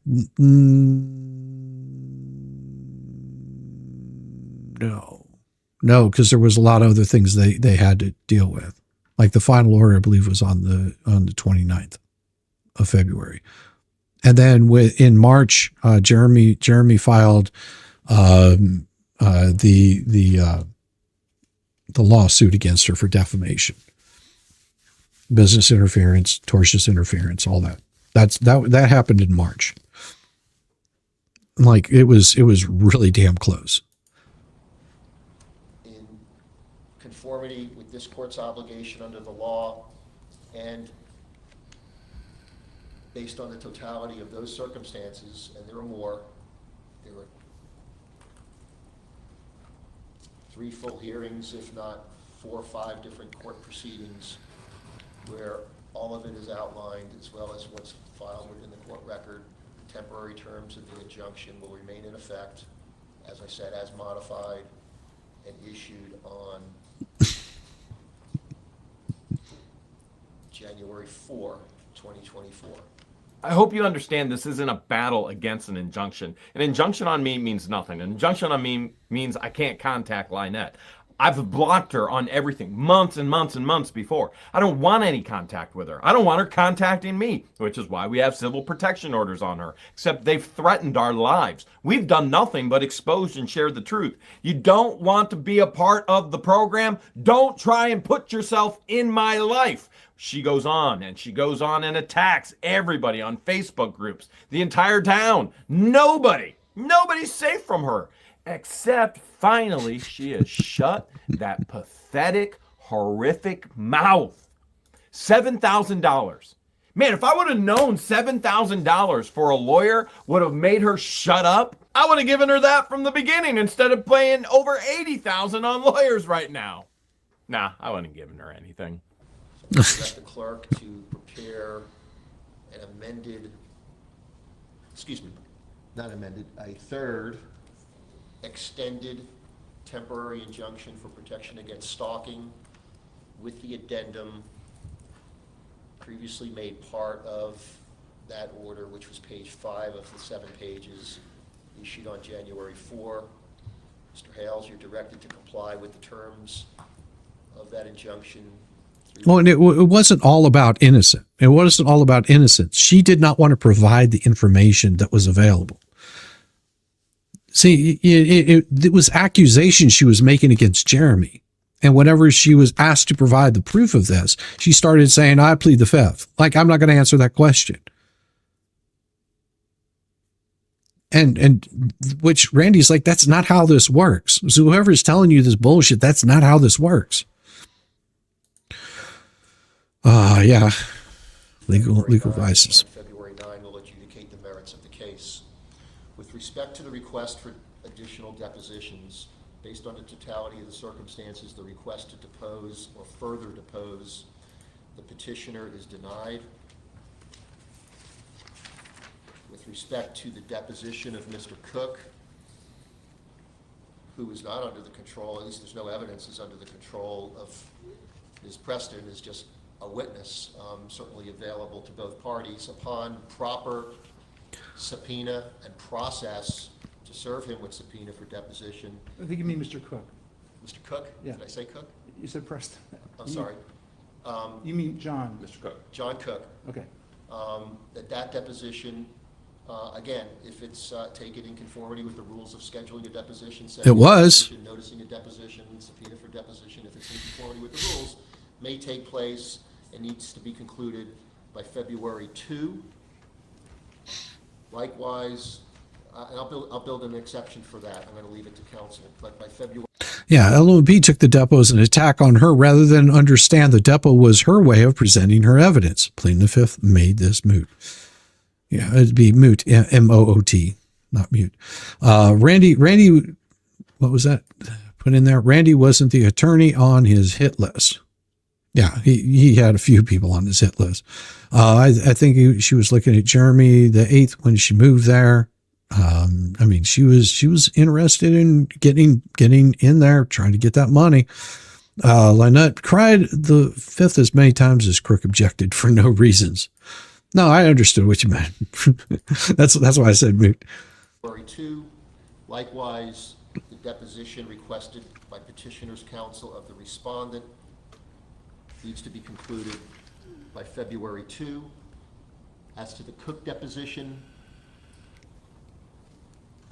in part, given what has already been represented as maybe a 3-hour productive deposition of the petitioner, based in part on the request of counsel for the petitioner seeking about 3 hours of the respondent, based in large part on this court's knowledge of the issues to be litigated and adjudicated, the court will allow the deposition of Mr. Cook to take place up to 3 hours, but not beyond. That didn't exactly happen. Unfortunately, I can't tell you why yet, as you'll see further in this video. The deposition of Mr. Hales by the petitioner's counsel up to 3 hours, but not beyond, that they be completed by February 2nd, unless both counsel agree in writing to another date. I'm actually looking forward to having a little fun with Silverman. So I'm giving you guys that opportunity, so you don't have to come back to court to change it if you both are agreeing. You don't need a stipulated order changing this order. 3-hour productive deposition never happened. That should give you another week to get the transcripts if needed. I would suggest you try to, when we adjourn for the day, start working towards agreeing on what that date and what those times would be. And if, like, for instance, work and it can happen February 3, you don't have to come back to the court, but you guys have to agree in writing to any change in date. And again, all those depots need to be in conformity with the rules regarding setting depositions and taking depositions. I need to be heard on some judges. I have an expert. Hey, Darren. Really sick of Judge Thomas, dumbass. It's a forensic expert. And I just texted her. Her name is Diane Peterson. And I just texted her. She's not available. Her granddaughter's giving birth. The due date is the 10th. I just had an exchange with her. I don't want this continued, but I think she's a material, important witness. Where is she going to be physically on Tennessee. She's in whatever that mountain area is in Tennessee, whatever that city is, north of Atlanta, where the mountains are. Chattanooga. I want to say Chattanooga, but maybe not. But anyway, she's from Tennessee. She's supposed to fly into Gainesville and appear. Watch Brent. He's frantically trying to figure out who this forensic expert is going to be. Mm-hmm. But Why can't she appear by video conference? if there's no objection. Well, so this is the first time I've heard the name. We just Googled her. Apparently she's some kind of handwriting expert. I normally never object to anybody appearing by Zoom unless it's a party or an expert, and particularly if she's going to be referring to documents, showing documents to the court, comparing documents. I absolutely have an objection to her appearing by Zoom. So. Well, and then basically he's asking for a continuance. If he doesn't want her appearing by Zoom and wants her in person, then that means that, you know, that he should have no objection to a continuance. Productive anything with Lynette or Crook was never going to happen. It doesn't. And it's the first time I've heard the name. I can't imagine how a handwriting expert would have any relevance to these proceedings. There may be Dahlberg objections, things of that nature. There may be voir dire that needs to be conducted. Our position is she needs to be here in Levy County. You saw Lynette lean over to Brent. Lynette knows what she did, even though her attorney has no clue what he just stepped into. Yep. I agree. So, counsel, what you're telling me, Mr. Shockey, you're saying that she represents that she expects to have to be in Tennessee on the 10th. As of a minute ago. I need Thank it within you. a month. That's one day before the due date. Oh, and if you haven't hit the thumbs up, you can hit the thumbs up. That always goes to support. If you feel like throwing cash my way, that is always welcome. The memorial has been met. The goal for the memorial to the memorial of the memorial that never was. The goals have been met. That is on its way to Hale's headquarters and should be there today. Part of it will be there today, and the rest of it will be there tomorrow. But the goal's been met on that, and we've gotten that taken care of. You got to do your job and hit that thumbs up. See how you are. See how you are. So is your Christmas intro on your playlist? It is on the, if you look under music videos, it should be under music videos playlist. And I've got all of them on there that I've made music videos of. Also, it is, if you open up my page, it should be on the very top there for members and returning members and new people that are coming in. So you can always see that there. It is there. May not fix myself. Serious MP badness. So, And the dots are going right now, so she's saying some additional stuff. I know, but, and I know you're representing what she's representing to you, but Would you like to call, we can call her? if you want to take a brief break to talk to her, because here's the issue. She gets here, I mean, we can't make decisions based on the prospect that the 10th may be, Of a baby. for lack of a better term, the biological time clock, coming to fruition and her need to be there. I don't want to deny her that opportunity by any means, but I guess it's a scientific hypothesis. I don't know what she knows about the 10th and calling it a due date, but nonetheless, it's otherwise impacting our ability to proceed. And I do agree to some extent that kind of a witness is best handled by both counsel in person. Yeah, so the 8th wouldn't work. Your Honor, if they intend to call this witness, I am going to, and not arguing with the court, but in light of this new information, I am going to renew my request that the court consider placing this on March 1st. I would also ask, I would want to depose an expert witness, obviously. I want to see Silverman depose this expert witness. Yeah. I don't think he's got the kahunas. I know he doesn't have the hair on the head. There's no way he's going to pull this off, deposing this expert. The nation's number one forensic handwriting expert, who is coming to share that Lynette 100% wrote signs, posted them all over Otter Creek, saying that Jeremy Hales is the Ohio rapist. We don't have time for requests to produce and things of that nature, so I'd be asking the court, moving to tennis this morning, to require that any written work product that they intend to rely upon be turned over to my office no more than 48 hours before, or no less than 48 hours before any deposition in the case. Silverman versus this expert witness would be like a 6-year-old in a boxing ring with Tyson. Obviously, we'd have to get with Mr. Chockett's office to schedule that and take into consideration the expert's calendar as well. But again, if Thanks, Stacy. coming back to, and I wasn't here for this, but the court's mentioned it several times, the whole 15 minutes to present their case. I don't know how you include an expert in that. But with that said, if they, No, because it's new information that came in, Silverman. This is new information that came in, and you know why that new information came in. This little creature right here knows exactly why that information is about to come in, because she never stops. She never stopped. She continued the harassment. She continued, and to this day, she's still continuing. She hasn't stopped. It's not like this just all of a sudden went away. No, we're not looking at this anymore. No, we're not harassing Jeremy anymore. No, she was still breaking civil protection orders that were placed upon her. they're announcing their intent to call an expert witness, there's no pretrial order in this case. There's no witness disclosure. I do intend to depose her, and I do wish to have her information beforehand. Well, here's her number. Available March 1st. He showed me a text which just confirmed that. However, just so we're clear, if the court does continue to March 1st, our request to keep the temporary in effect will remain the same. I understand that the additional length of time may factor into the court's analysis, but I wanted to be clear on the record that my client would be asking that the temporary remain in effect.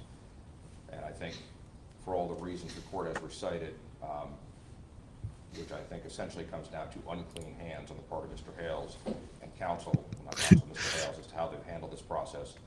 I think that extension of the temporary is appropriate, whether it's February 9th. That's another attorney, if I'm not mistaken. He's part of the team. Like she has two attorneys there. You know, and she's only paying for one, I believe. But those two attorneys are there. Actually, she's not even paying for that attorney. If I'm not mistaken, it was Marla Hughes is that paid for the attorney for her. Grudge is trying to figure out how continuing screwing Jeremy, Lynette, aka Creature. I still like the gig here. January 16th, Ohio will be interesting. Oh, January 16th, Ohio will be interesting, but next week is going to be really, really interesting. You are going, according to Tug, you are going to be hearing a bombshell or seeing a bombshell. He's got a bombshell to drop. That's all I know, is he's got a bombshell that he's going to drop. He's keeping it close to his chest. I can't wait to find out what it is. So we'll just see. We'll just see what happens. I'm going to need you to go live this time next, at least twice a week. I was able to get my housework done while listening to you. Awesome. Happy. I would love to. There's only one problem with that, is during the week, during the day, I actually have a 9 to 5 that I have to pay attention to, but I'll see what my schedule looks like, because, you know, we are winding down work where I don't have as much going on, but it's just finishing up a whole bunch of stuff that has to be done before the holidays. Because most likely during the holidays, I'm going to try to stream whenever I can, but there's no guarantees I will actually be able to, just because of what I've got going on. Isn't going to allow me to do that, getting closer and closer to the holiday season. And then going, I think Friday will be the last bit that people see of me for a little while. I'll be on FNL most likely. That'll be the week before, you know, Christmas week and everything. So, that might be the last you see of me until like the beginning of the year. So, I'm still working on some stuff that I want to have like available for you guys to be able to watch, just to have something for you guys. So I'm working on getting some of that stuff set up. So fun stuff. Holidays, family. Woohoo. Gotta love it. I may not wash my hands all the time after going to the bathroom, but they're pretty clean. Look at that. Look at those cuticles. I mean, these are pretty amazing right there. I hate you. I even cut my own nails, believe it or not. I hate you. Mine always look awful. I know my hands are awful. It's normal practice for a judge to give law advice to a plaintiff or defendant. No, no, never is. Never, ever is. It's always a bad look. My hands are clean. So, Mr. Shockett, you need a chance or a moment to discuss with Mr. Hales that if what you're asking for, in fact, is a continuance to March 1, given the expected unavailability of what you feel to be an essential witness for his case, the court would consider doing so, but it would be subject to the third extended temporary injunction containing language similar to the second one, and instead of through February 9, it would be through March 1.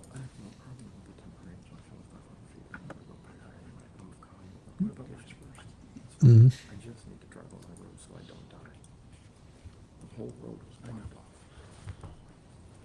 Your Honor, okay, yes, we don't object to the March 1st. But again, I know we've revisited this. Mr. Hales is obeying by the injunction to the T, including this issue about the public road. And he's said again, there was an accident last week on that road. It's a busy highway.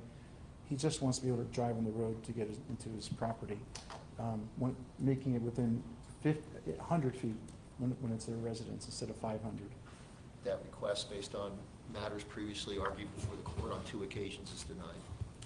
Your Honor, I would ask the Of course, court, please. in light of the In for a date treat. being March Okay. 1st, I would ask the court to permit Thank you, both Wanda. sides some additional time on the discovery. Instead of next Friday the 2nd, I'd ask the court to allow us until Friday the 16th, which would be 2 weeks before the hearing date, to complete the depositions. That's fine, Judge. Okay, without opposition, what, all other matters, as I said, instead of the 2/2 cutoff date, it'd be February 16. Would the court entertain my or tennis motion to direct Mr. Hales through counsel to provide to me in my office all written materials or other work product that this expert has relied upon or would rely? Oh yeah, that's where they get into it.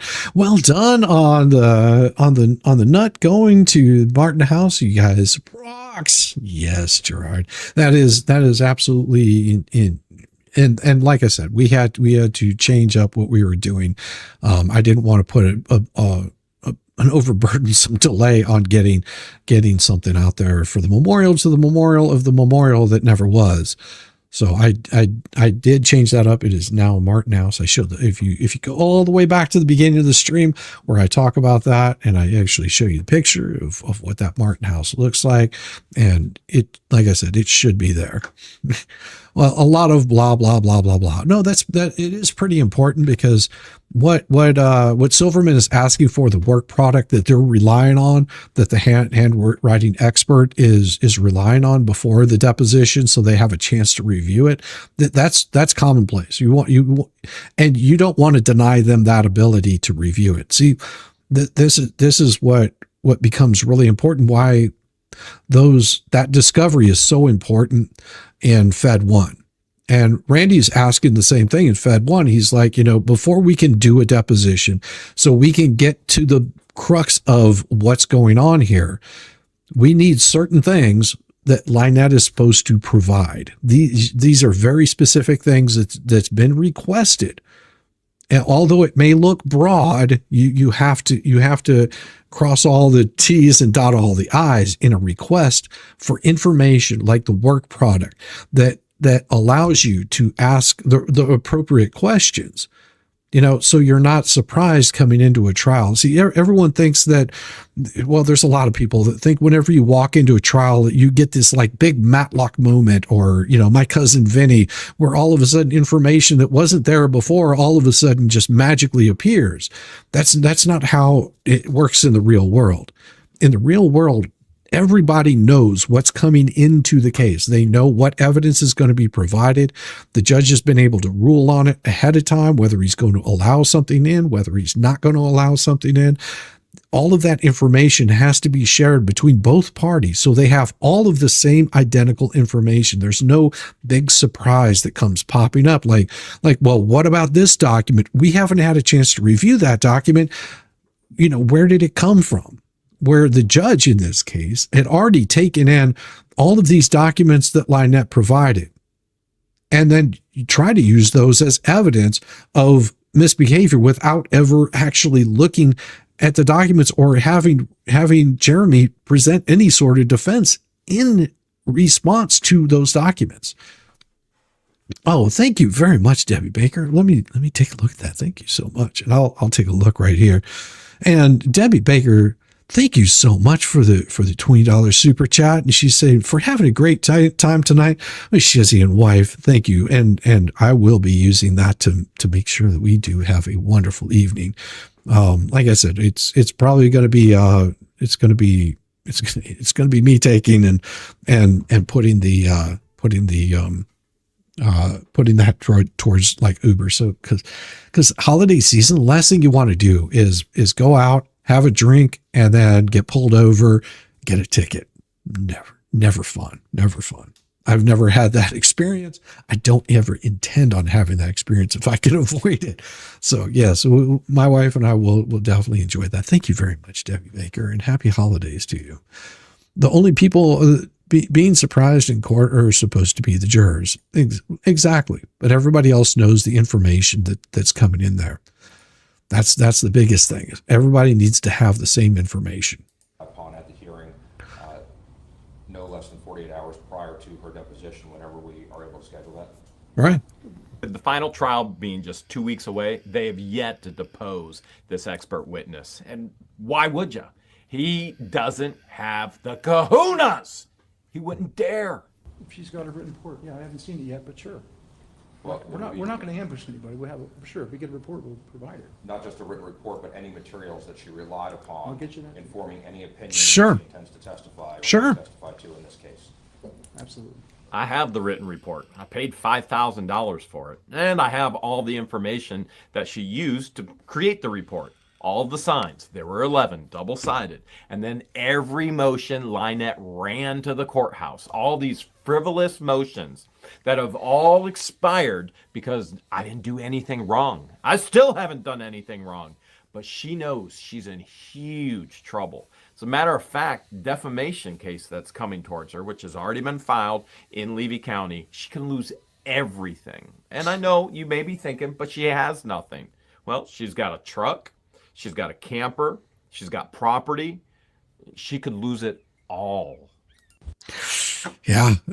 Well, that's awesome. Never drink alcohol in your entire life. That's wonderful. That is absolutely wonderful. And I always, you know, I would recommend to anybody that's never drink alcohol to never drink alcohol.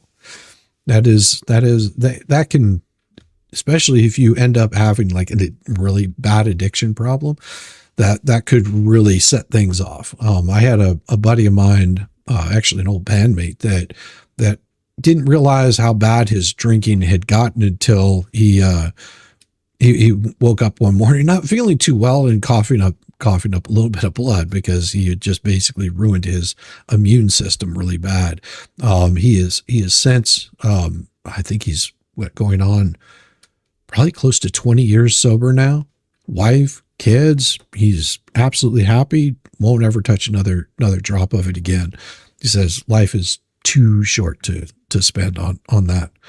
And yes, I know people that are allergic to alcohol too. And whenever we were young, we used to joke about, his drinking.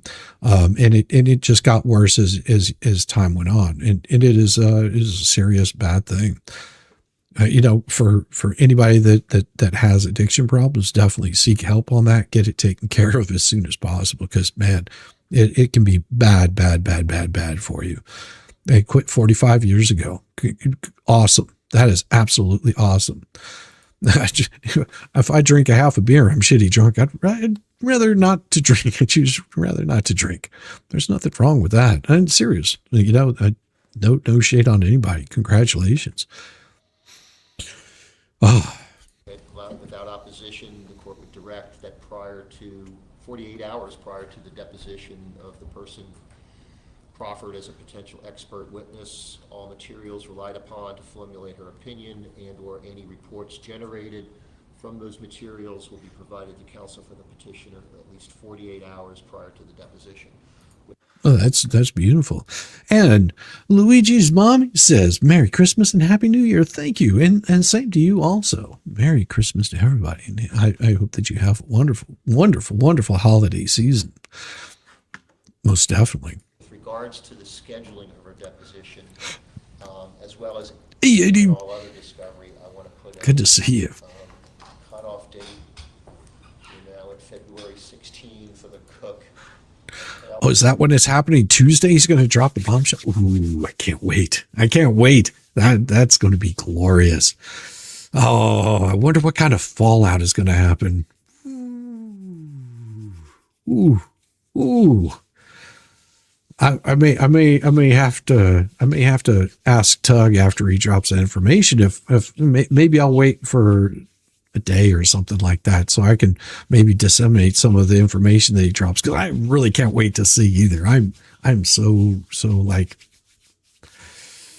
ready for this. I would say cannibalism. Yep, Hiroshima Day is Tuesday. We all need to dig out our solar eclipse sunglasses for this bombshell. Yeah. And don't forget Sunday, Jeremy will be doing what is it? 2,500. It's 5,000 nickels is what it is. It's 5,000 nickels. 2,500, I think is what it is. yeah, that's going to be on Sunday. And that's going to just absolutely drive the ecosystem up the damn wall. They are going to be losing their mind, because how dare he continue to get stronger. Yeah, 50,000 nickels for 2,500. Yeah, yep, it's going to be awesome. That's awesome. That's no good one. Oh my. Yeah, 50,000 nickels, not 5,000, 50,000 nickels for the 55, who was it, 50,000 deliveries that they made. I think he said they're up to 55,000. They would have done it earlier, but you have to plan these things out ahead of time. So, and that's for their whatnot auction, and they will also be auctioning off the shiny helmet. That's going to be glorious. That is going to be glorious. I love it. Deposition. And we could do her deposition by Zoom, I presume. Is that right, Mr. Mm-hmm. Well, where is she located? Tennessee, somewhere. So I know she said she's going to be in Tennessee for the birth of the child or grandchild, but does she live in Tennessee? She lives in Tennessee. Well, yes, given the rules of procedure and the controlling law, I would have to consent to a Zoom depot there. Not for the hearing, but for the depot. Right. Yeah, for the depot. Be inclined to provide you all opportunity. And that would be something that you would want to do for the depot, because them being in person, that makes complete sense. Doing the deposition via Zoom, but bringing them in, when this goes to trial, which we know that it never went to trial, is to bring them in at that point in time, so that way it's not too burdensome on them to be there for a trial. That's a good consolidation. Do so by February 21, which is middle of the following week after the deposition is completed. Yeah, 50K. Consensus on that? That's perfectly acceptable on our side, Your Honor. Yeah. Sorry, So what was the date? We had 2/9? 2/16. No, the one that. Well, and that is one of the reasons why Jeremy put out, because he didn't have a chance to do anything to show his side of the case. That is why he put out exactly what was going on in this case, for other people to see the kind of crap that he was having to deal with on a daily basis. You have to understand that we only have had to deal with this a few times, listening to the same thing. We've heard this before. A lot of you have probably seen this multiple times. Some of the earlier stuff, I wasn't even covering, because I was still covering the deposition. Like, this stuff was going on during the deposition. A lot of the other information, because they had to FOIA those documents, I didn't even see her 3 ex parte communications with Judge Grudge until afterwards, because George is the one that found those afterwards. You ask, who is George? Don't ask who George is, because then it makes you look like no better than vomit. But then we found out how deep this actually went. It's crazy. We couldn't make it was the 9th? The February 9th date is now going to be changed Right. to March 1. Madam Clerk, the extended injunction will go through March 1. So her conflict was the 9th, so yeah, that should be. 9 a.m., correct? The baby's gonna be that weekend. Your Honor, For the new year, no, I will not be doing one for the new year. That helmet is going to be a one of a kind helmet. There's never going to be another helmet like that again. We're going to do something that's going to be just as fun, just as good. So make sure that you pay close attention, because it'll be coming up in 2026. I haven't quite nailed down what I'm going to do, but we're going to do something to make it just as fun and entertaining. It also will be just a one of a kind piece whenever it goes up for auction. If it does go up for auction. Shizzy? Who's Shizzy? Yeah, I don't know who this Shizzy guy is either. You see, he sounds like a real asshole to me. If truth be told, I think he's a real asshole. We'll have to look into him. There's only one exhibit in evidence, and it's not allowed to be disrupted or verified yet. LP never did have any proof of the stuff she was saying the whole time. She didn't really have a case, and Jeremy never did get to speak on his side. Everything she had was either not admissible. Yeah. Megan also has a bombshell coming up with the Levy County Dan Owens. Yeah, I've seen, she actually released, I think a video about 15 hours ago, something like that. I've yet to see what she has, but I will probably go back and look at it and see if it's anything different than what I've got for you tonight or today. We haven't even got to the ultimate depths of this one. Judge Grudge and her lawyer are ex-business partners. I bet there's a communication between the two of them. Well, that could be it also. Lurker checking in. Welcome. Do not intend to notice Mr. Hale's deposition as a video deposition. The rule certainly permits Mr. Hales to, with the appropriate filing, make his deposition a video deposition. I would move Board tennis this morning that the court direct to both parties, really, we can make it reciprocal, but really direct them, that if any deposition is video recorded. Says Lynette, I've never seen them. Well, it shouldn't be done improperly, but if any deposition is video recorded, that it absolutely not be disseminated in any way, shape, or form until we come back on March 1st, and this court is able to rule on that. In other words, he doesn't want you to know anything that Crooks says that incriminates himself. Mm-hmm. Yes. That includes going on YouTube. Oh, because YouTube is so bad and so evil, showing misbehavior. Yeah, you don't want people out here in YouTube land seeing exactly the kind of misbehavior that people are doing. You know, for people to point out a lot of the obvious shenanigans, which is just wrong. Megan Fox has communications from Dan Owens to Otter Creek mayor and lawyer during the water theft case. I'm sure she has a lot of stuff. Megan's video is really good. It's good. Yeah, most definitely. If you haven't checked it out, go check it out. I think she showed that, and it's going to be good. I love the Tonka short bus idea. That's not a bad idea. Tonka short bus idea. I don't know who came up with that one. That's not a bad idea.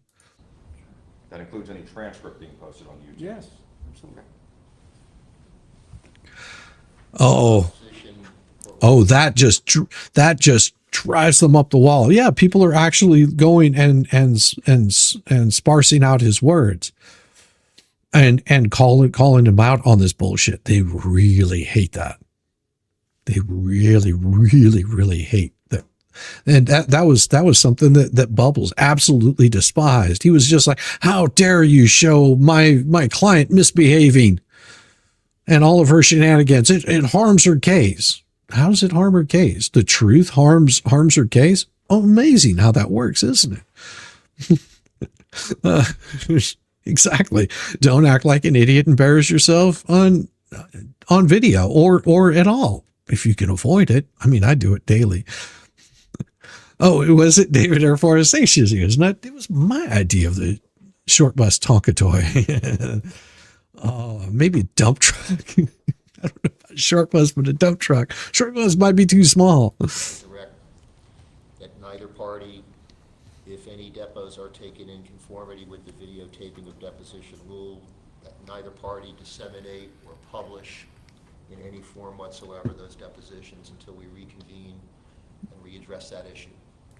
Well, and I will say that it was, I'm pretty positive. I'd have to go back and look, but I think I have my favorites. It was the one that sent me the feet stickers. And I was like, oh, let's do that.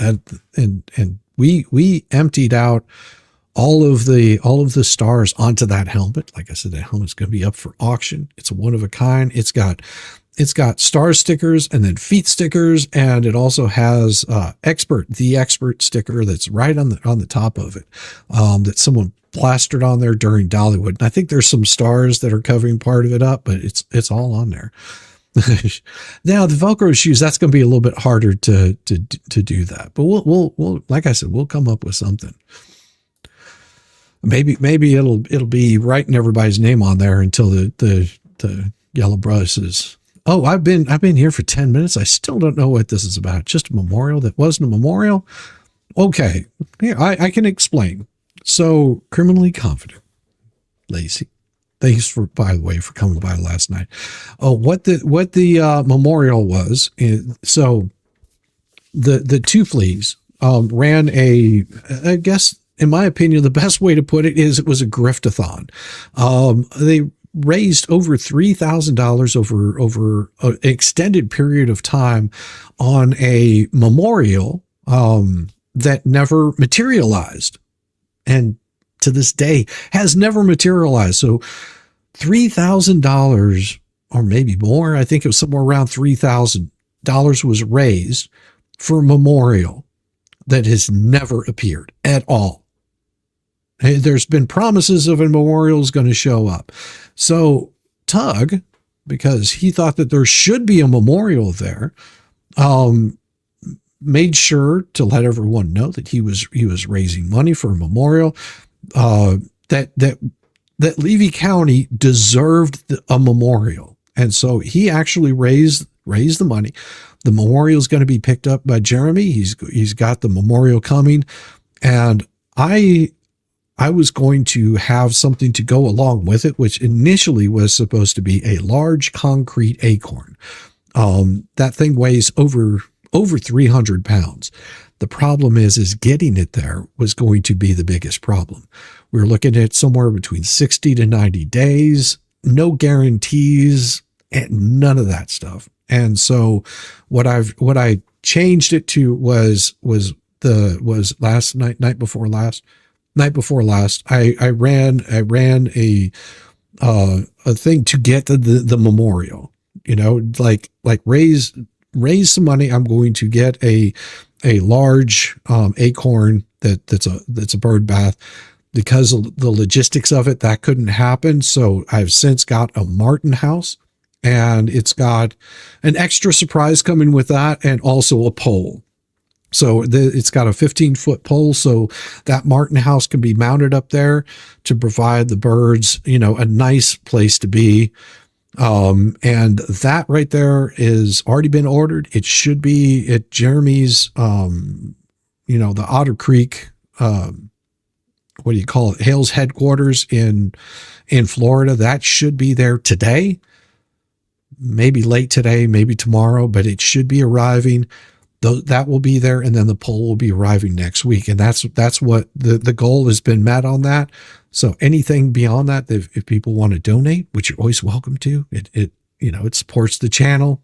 We always appreciate it. If anything beyond that is coming to support the channel. So there you go. No pole. Is it a brass pole? No, it is not a brass pole. It is a telescoping pole. So that way they'll be able to take it down, like if there's storms coming or something like that, and also to be able to clean it out on a regular basis. But it's a beautiful piece. Well, I don't think it's strong enough to hold her. Because she's like a freaking hurricane.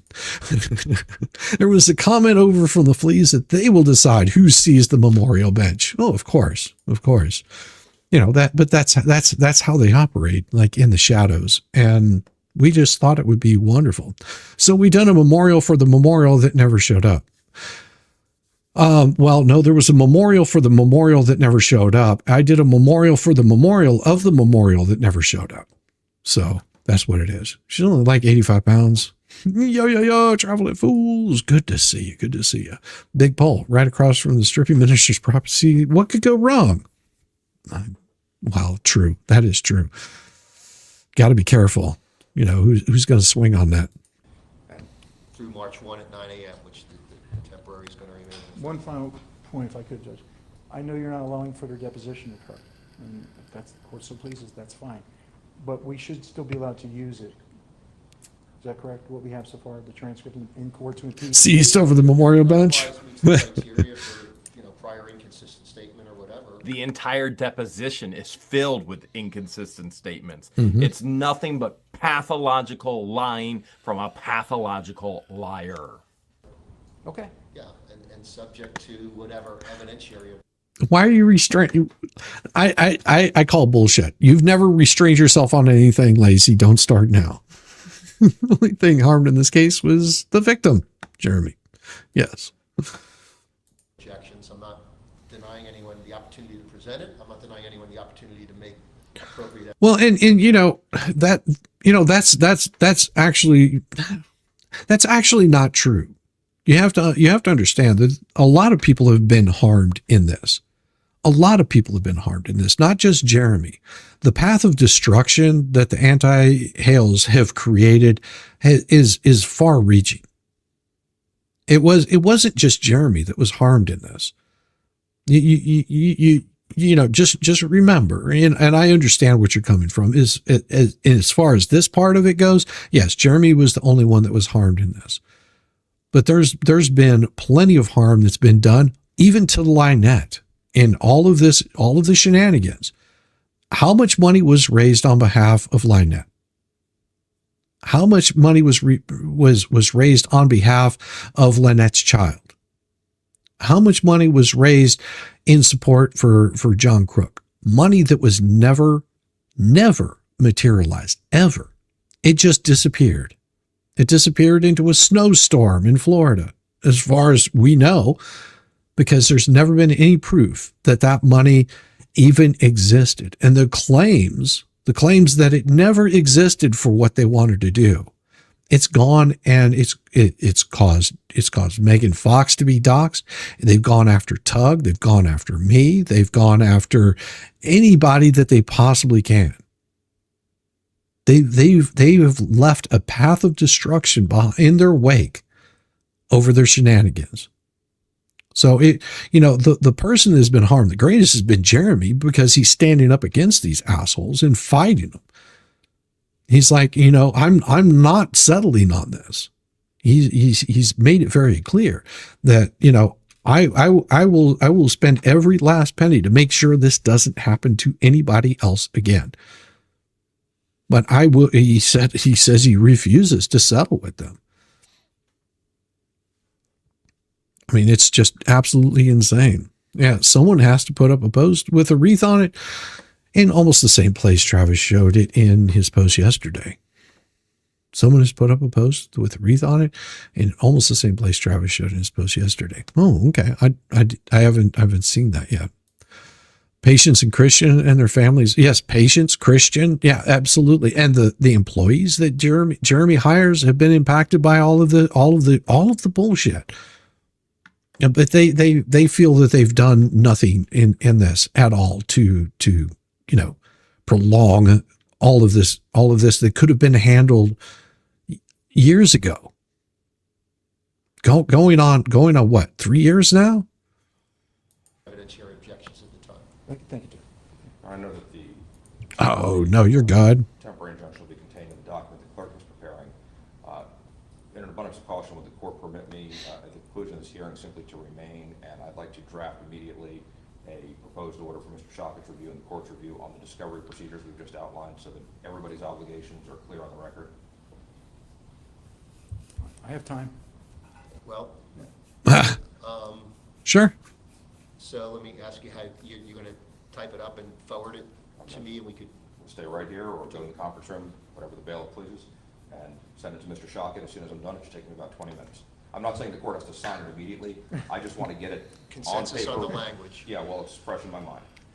Well, you can email, right? And I can email it to Mr. I might have to Shockett. go back to the office. But I want to know if the court will sign an order, an agreed upon order that has all those procedures in it. I'm here. I'll execute that without delay.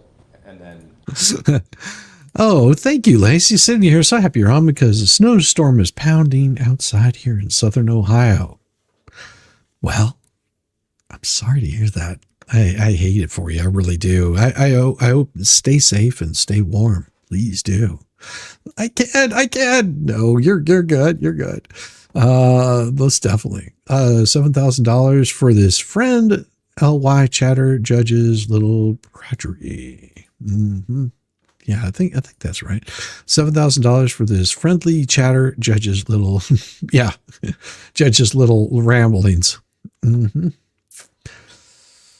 lastly, Your Honor, I know there has been a lot of discussion on both sides about violations or potential violations of this injunction and an Ohio injunction. I believe there's been allegations of things that have occurred at the courthouse. I am requesting, Mr. Bailiff, that either you or one of your colleagues walk my client out to her vehicle and watch her leave the parking lot. I don't want there to be any discussion about potential contact between these parties, and I don't want to walk her out myself because I don't want to make myself a witness in my own case.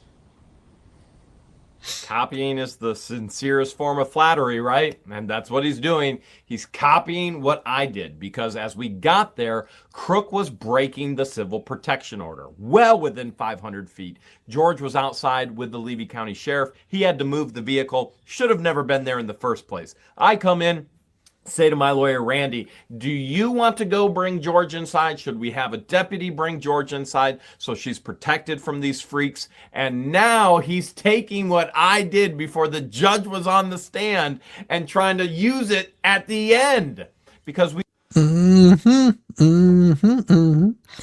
And I just saw something that was really cool. It was, where the hell did it go? Where the hell did it go? It is... Man, chat just flew by there really quick. They said, there it is.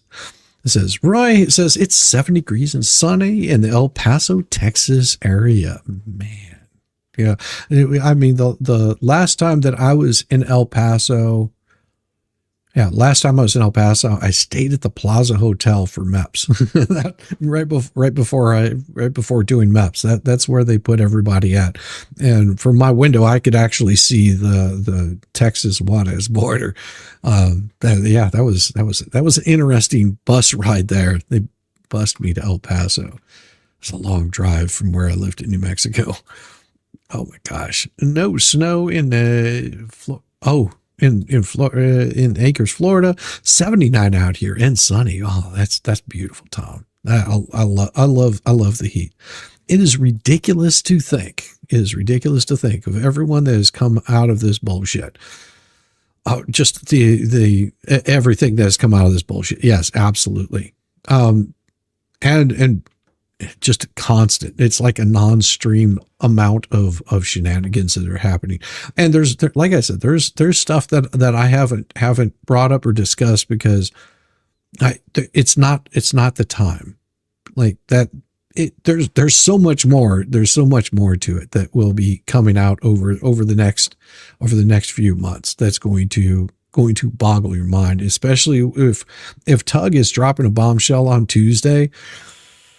The fallout from that, who in the hell knows what's going to happen to all of that? I'm sure whatever it is, there will be lots and lots of denial that this never happened. And then whenever the proof is shown, they'll just be proved to be liars yet again. That's how I see it coming. That whatever Tug has is going to rock their world. And I would imagine that they're going to try to deny everything. We all know it's going to be bad. He will become a part of this actual lawsuit, one way or another, just the way she made feathers when she lied about him. Who knows what she's going to say about Silverman, but I have no doubt. Oh, and this, you have to remember, this is well before. This is well before. What have they done? What have they done recently? They've gone after Sean Martin. They've gone after Silverman. What a prediction, Jeremy. Jeremy just made a prediction. And this is, what, a year? A year earlier, he made a prediction that who knows what she's going to say about Silverman. Made a prediction. Good damn, Jeremy, you have the ability to see the future. I'm amazed. Like this is amazing. What is she going to say about Silverman? What has been said about Silverman? Oh my God. Oh my God, Jeremy, I bet you didn't even realize this, that you made a prediction of their behavior towards Silverman. They went after Silverman just as of late. Exactly. They've gone after Silverman. They're going after Sean Martin. They're going after every single person that she's touched. Anyone that has been involved with her gets completely, she just goes after him. because they don't do what she thinks in looking in hindsight that they should have done, but had no problem signing off on it in the first place. Oh, geez, damn. She does and will have a ton to say when this is all done. There might even be signs posted all over Gainesville.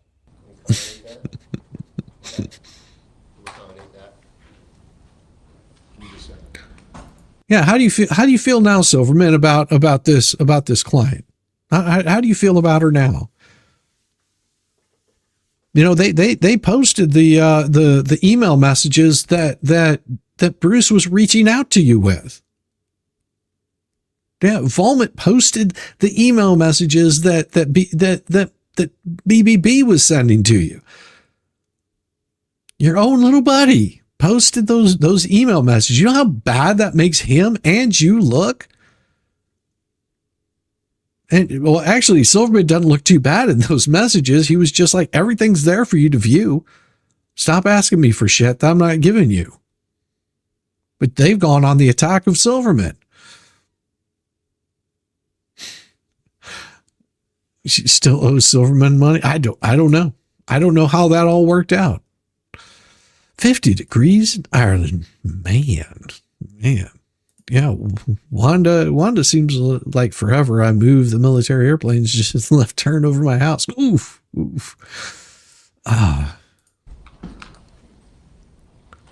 Crazy.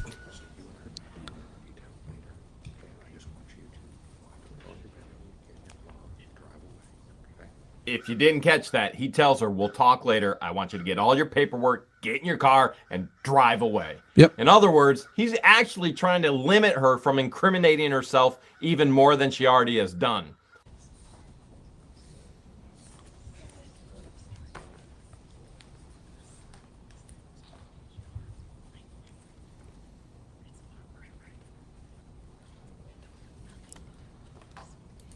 Oh, yeah. You hear what she's saying? At this point in time, they're just talking about bringing in a handwriting expert. And all of a sudden, she's talking about signs. Interesting, huh? And he's like, shh, just drive away.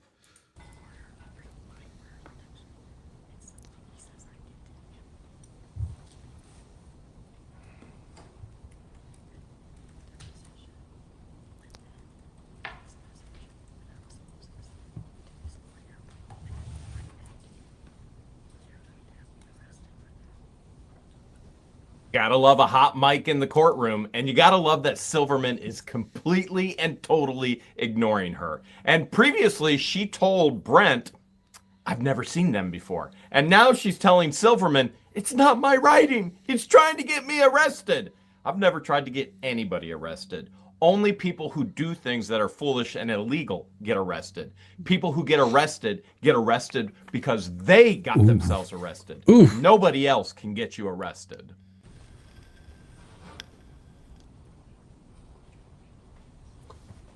Wow.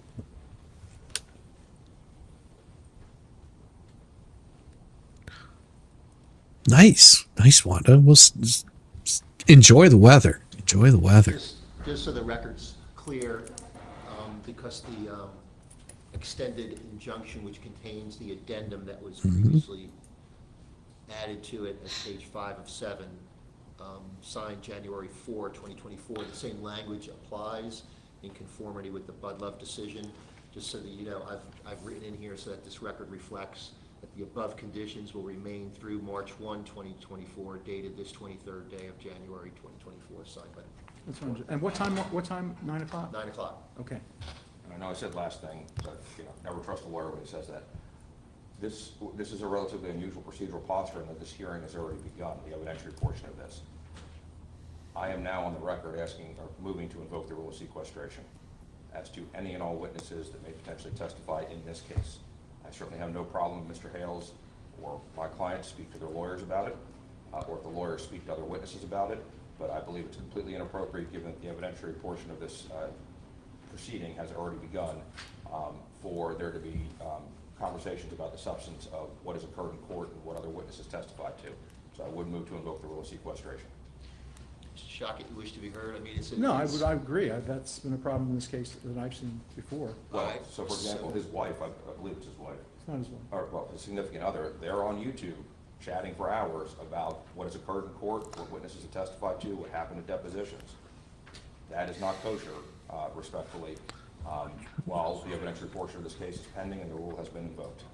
So now Silverman wants to take away the fundamental constitutional right of the world. He's just trying to do it Yep. through me. It's freedom of speech. I can talk about Yep. whatever I want to talk about. He can.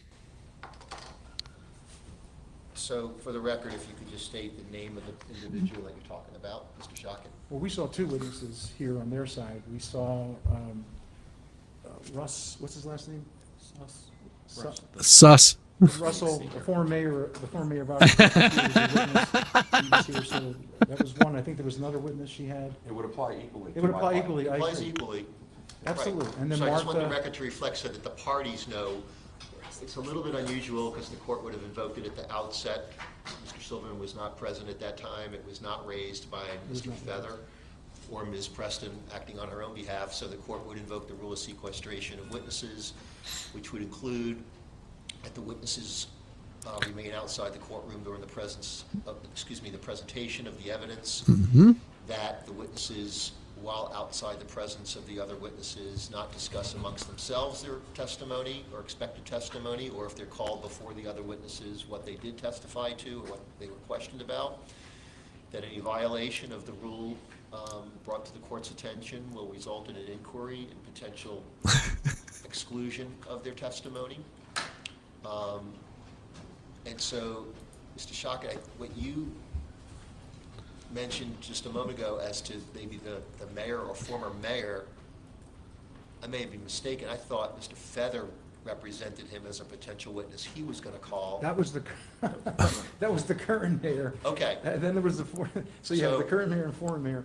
Here's the dicey part, because normally I would identify with this if I had him step forward. So the current mayor of the Current town mayor. council of Otter Creek, the Was- former mayor, That was on our potentially may show up, we'll invoke the rule. okay?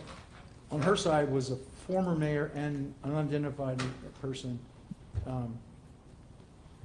Okay, that were so, Mr. Silverman, you're charged with discussing with your client any potential witnesses that she not discuss with them the testimony or expected testimony. That's right, Bella. Any witnesses that you intend to call. When each witness is going to be called, when we reconvene on March 1, we'll have brief inquiry before they're called. The court will inquire, have you discussed this matter with any of the other named witnesses in this case? If so, to what extent and when? And the court at that time will consider potential sanctions for exclusion of them as witnesses. So what does this mean? It means any witness in this case isn't going to be allowed inside the courtroom during the case. So George is a witness. She may be sitting outside of the courtroom for Hours. days. Or Silverman's going to complain because she lives with me. And I'm not allowed to talk to my significant other about what's happening in not my life, our lives, as their civil protection orders protecting us both. We're calling John as a witness. You think Lynette and John are talking about this? No. You know, the one, the No. only, the Never. crook? Of course they are. So we're effectively, midway in the trial, and we're going to reconvene on March 1, which is another, in the balance of all things considered, concern of the court by going that far out. One last housekeeping thing, Judge. The Supreme Court issued, there's a new rule, 1.041, which is not effective until April 1st. So we still have family law 12.040E on limited appearances. Now that we have this, I've asked Mr. Silverman to make a full appearance rather than that limited appearance. The rule also required 12.04E that every filing, every pleading with the court in his signature line say he has a limited appearance for these purposes. It wasn't followed. That's okay. But I don't think we need a limited appearance at this point. Mr. Silverman, you intend to do so? Yes. 26 calendar conflict. Well, yes, I do. We will file a plenary notice of appearance today, and I would note that the motion to continue, which is the only pleading I filed in this case, does note directly below my signature block, counsel on a limited basis for the petitioner. So They I'm can't. not sure what Mr. Shoppett's referring to, and I did not comply with the rules, but I most certainly did. I would also Yeah, see, the thing is they changed the rules in Florida. You can't show up. It's just a limited appearance, because basically that ends up becoming where they can be considered a witness. And then they just eliminated it. They said, nope, that's going away. Judge kept bringing up Feather even after he was no longer Jeremy's lawyer. Yes, exactly. And he does continue to do that. Now he's in the 60s tomorrow, will be in low 20s and 30s, southeast Atlanta area. Yeah, I know. It's supposed to be cold, brother. I'm there myself. So it's going to be getting chilly. Note that my motion to continue was signed by my client as required by the relevant judicial administration, whereas some other ones I've seen in this case have not been. But I'm not so much concerned with where we've been. I'm more concerned with where we're going, and hopefully Mr. Shockett and I can work cooperatively to try to resolve as many issues in this case as we can and litigate only those issues which need to be litigated. At the risk of going down a path that may be unnecessary, the record needs to be clear. I've got the notice of limited appearance filed January 17, 2024 at 8:38:04 a.m. It's a notice of limited appearance. It clearly states in the body of it, it's for the limited purpose of preparing, filing, and litigating the motion to continue. That's what happened. That's what happened. Yeah.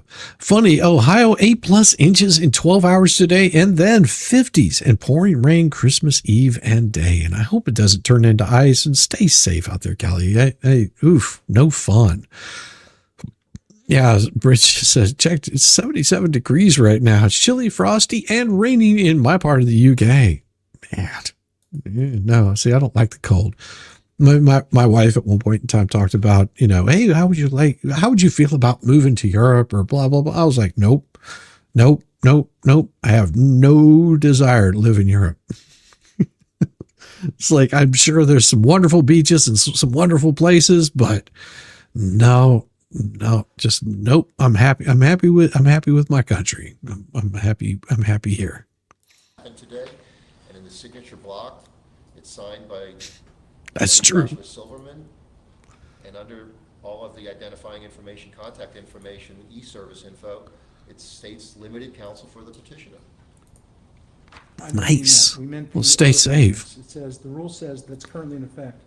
Any pleading or other document filed shall state in bold type on the signature page of that pleading, attorney for petitioner for the limited purpose of blank. And then whatever that notice said, repeated. Okay, well, it's going to be remedied by It's going to be notice remedied. of appearance. That's all. I just wanted to get The it. court will acknowledge,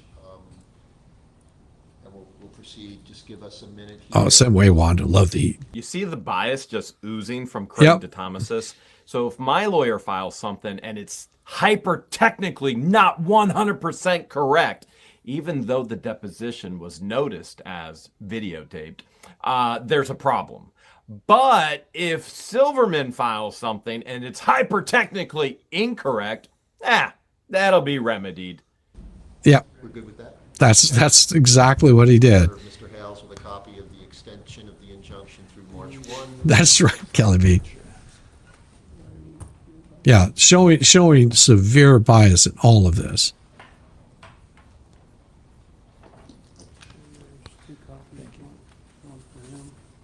Oof. So well, stay warm, Denise. Man.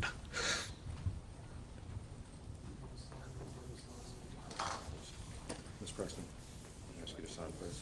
You go. Right here. Yes, ma'am. Would you prefer that I go to the conference room to finish this writing, or go here?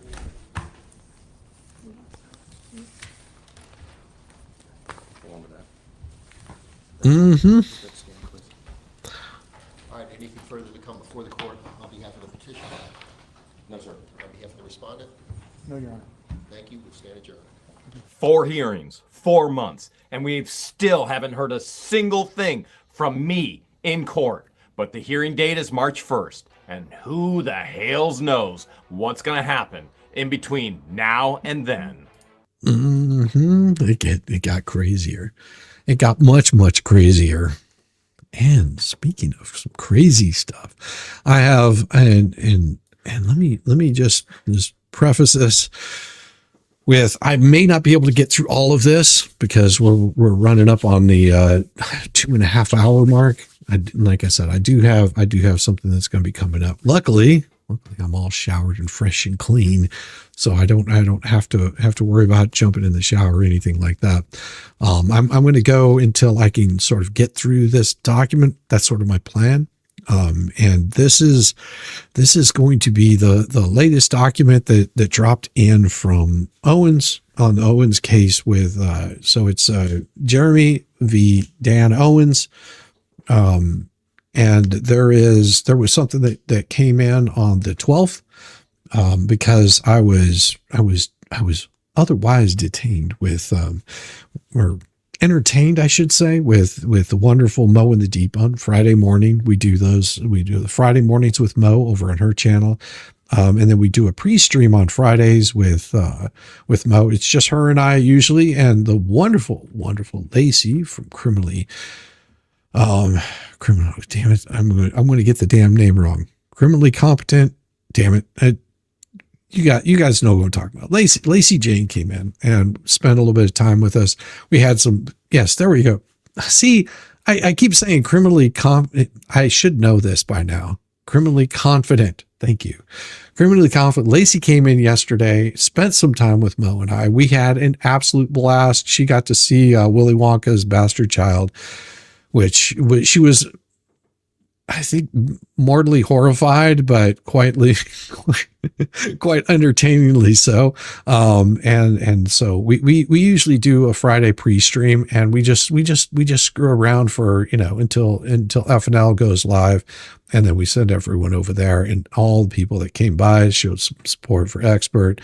He's good people. And that's what we did yesterday. And so I wasn't able to go over this document. But I do have the latest filing that Randy put in there. And I do have other documents I want to go over. I just won't be able to go over those today because like I said, I've got something that's coming up this evening, and I do want to be, spend a little bit of time with my lovely wife. Thank you, maybe, for putting that up there. That's a Criminally Confidence channel right there. She's good people, and she watches trials and comments on them, and has her fun little time over there. So go check her out if you want. It's definitely, she's definitely fun. Definitely fun. All right, let me get this document pulled up here so you can sort of see what I'm about to show you. Make sure I've got it zoomed in here because it is somewhat important. I mean, it's probably not the most important document coming in, but at this point in time, it's definitely something that is most interesting. And I have not had a chance to read over this. And so you're probably maybe getting to see it first time with me. So right here is the heading, Jeremy Hales, Martha Risk, v. Daniel Rex Owen. And this is the plaintiff's response in opposition to defendant's motion to dismiss with prejudice. This basically just gives who it is. Hales, Risk, by and through their undersigned counsel, respectfully submit this response in opposition to defendant Daniel Rex Owen's motion to dismiss with prejudice. And if you don't remember, there was an actual filing that they put in. They wanted to have it dismissed with prejudice so they couldn't bring it back up. Defendant's motion suffers from factual procedural defect that warrants denial. It repeatedly references and relies upon exhibits 1 through 3 to support factual assertions that contradict the allegations in the complaint. Yet these exhibits are not attached to the motion. This court cannot consider these phantom exhibits when ruling on a motion to dismiss under well-established 11th Circuit precedent. So there was exhibits that were never attached to it, which becomes a big deal. Even setting aside this particular defect of those not having in there, the plaintiffs have adequately stated claims under 42 U.S.C. 1983 that should survive defendant's motion to dismiss. The complaint contains sufficient factual allegations that, when accepted as true and viewed in the light most favorable to the plaintiffs, as you should do, establish plausible claims for relief based on defendant's failure to give full faith and credit to valid protection orders as required by 18 U.S.C. 2265. And what they're talking about is these are constitutional issues. These are constitutional issues that are definitely could bring this forward.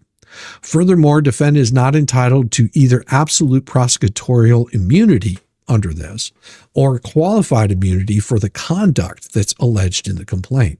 That's why wording is very, very important. For these reasons, as more fully set forth below, defendant's motion to dismiss should be denied. The factual background: this case arises from Daniel Owen's alleged failure to give full faith and credit to protection orders issued by an Ohio court in favor of the plaintiffs Jeremy Hales and George. Now, plaintiffs filed their complaint on September 21st, alleging the defendant, a state official employed by the state of Florida, violated their rights under 42 U.S.C. 1983 by refusing to recognize the validity of their Ohio protection orders and instead initiating an investigation into whether the protected person, Plaintiff Hales, had committed the crime of perjury when obtaining the Ohio protection orders. Instead of taking it face value of what that protection order said, they decided they were going to do their own research on this, which is a big no-no. It's already been decided. It has already been decided that that these were the protective orders. Owens decided to come back and start looking at it and going, well, let's see. I think that he's lying. It doesn't matter. It's already been decided. A court already decided that there was enough evidence to put in that civil protection order. And he went and was just like, well, no, I'm not going to take the court's word on this. I'm going to decide on my own what I want, what I will and what I won't do. The complaint alleges the plaintiffs are protected persons under 2 valid orders of protection issued by the state of Ohio on or about October 30th, 2023, after a hearing in which the restrained parties, Lynette and John, had reasonable notice and opportunity to be heard. So basically what I just said, they presented their case and they did, and that was put in place. That protection order was put in place to get them to stop doing bad behavior, which then he would not enforce. The complaint further alleges that when plaintiffs presented these protection orders to the Levy County Sheriff's Office requesting that enforcement, defendant Owens refused to recognize their validity and instead decided to investigate whether plaintiff Hales, which is the protected person, the victim in this, had committed the crime of perjury in obtaining them. Not his job. As alleged in the complaint, defendant's email to the Levy County Sheriff's Office dated October 30th, 2023 stated, "Can you email me the petition that Hales," and they put in parentheses because they've got it blocked out, "filed in order to obtain this order of protection. If you don't have a copy, please request one from the clerk of Summit County. I want to see if Hales committed perjury in the petition." Not his job. Not his job at all. This email was attached to the complaint as Exhibit 3. On November 21st, 2025, defendant filed a motion to dismiss with prejudice, arguing that he is absolutely immune from any misbehavior from the suit. Plaintiffs failed to state a claim upon which relief can be granted, and 3, he is entitled to qualified immunity. Now, throughout this motion to dismiss, defendants repeatedly references 3 purported exhibits 1 through 3 to support factual assertions that purportedly contradict the allegations in the complaint. Specifically, on page 2 of his motion, defendant states Mr. Hales and George have each reported violations of their protection orders to the Levy County Sheriff's Office, and the 8th Judicial Circuit State Attorney filed charges in Levy County cases, State versus Preston, Levy County, and that one, and then that one, and then that one, and they filed those. These are phantom exhibits. As you can see, phantom exhibits. Despite these references, defendant failed to attach the purported exhibits to his motion to dismiss. Moreover, these unattached exhibits appear to contain information outside the four corners of the complaint that defendant relies upon to contradict plaintiff's allegations regarding his failure to enforce protection orders. So basically, he's not provided the exhibits. He's basically, there's information in these exhibits that are not even part of the complaint, that have nothing to do with it whatsoever, and that they're relying upon to contradict what he's actually saying. Summary of the argument.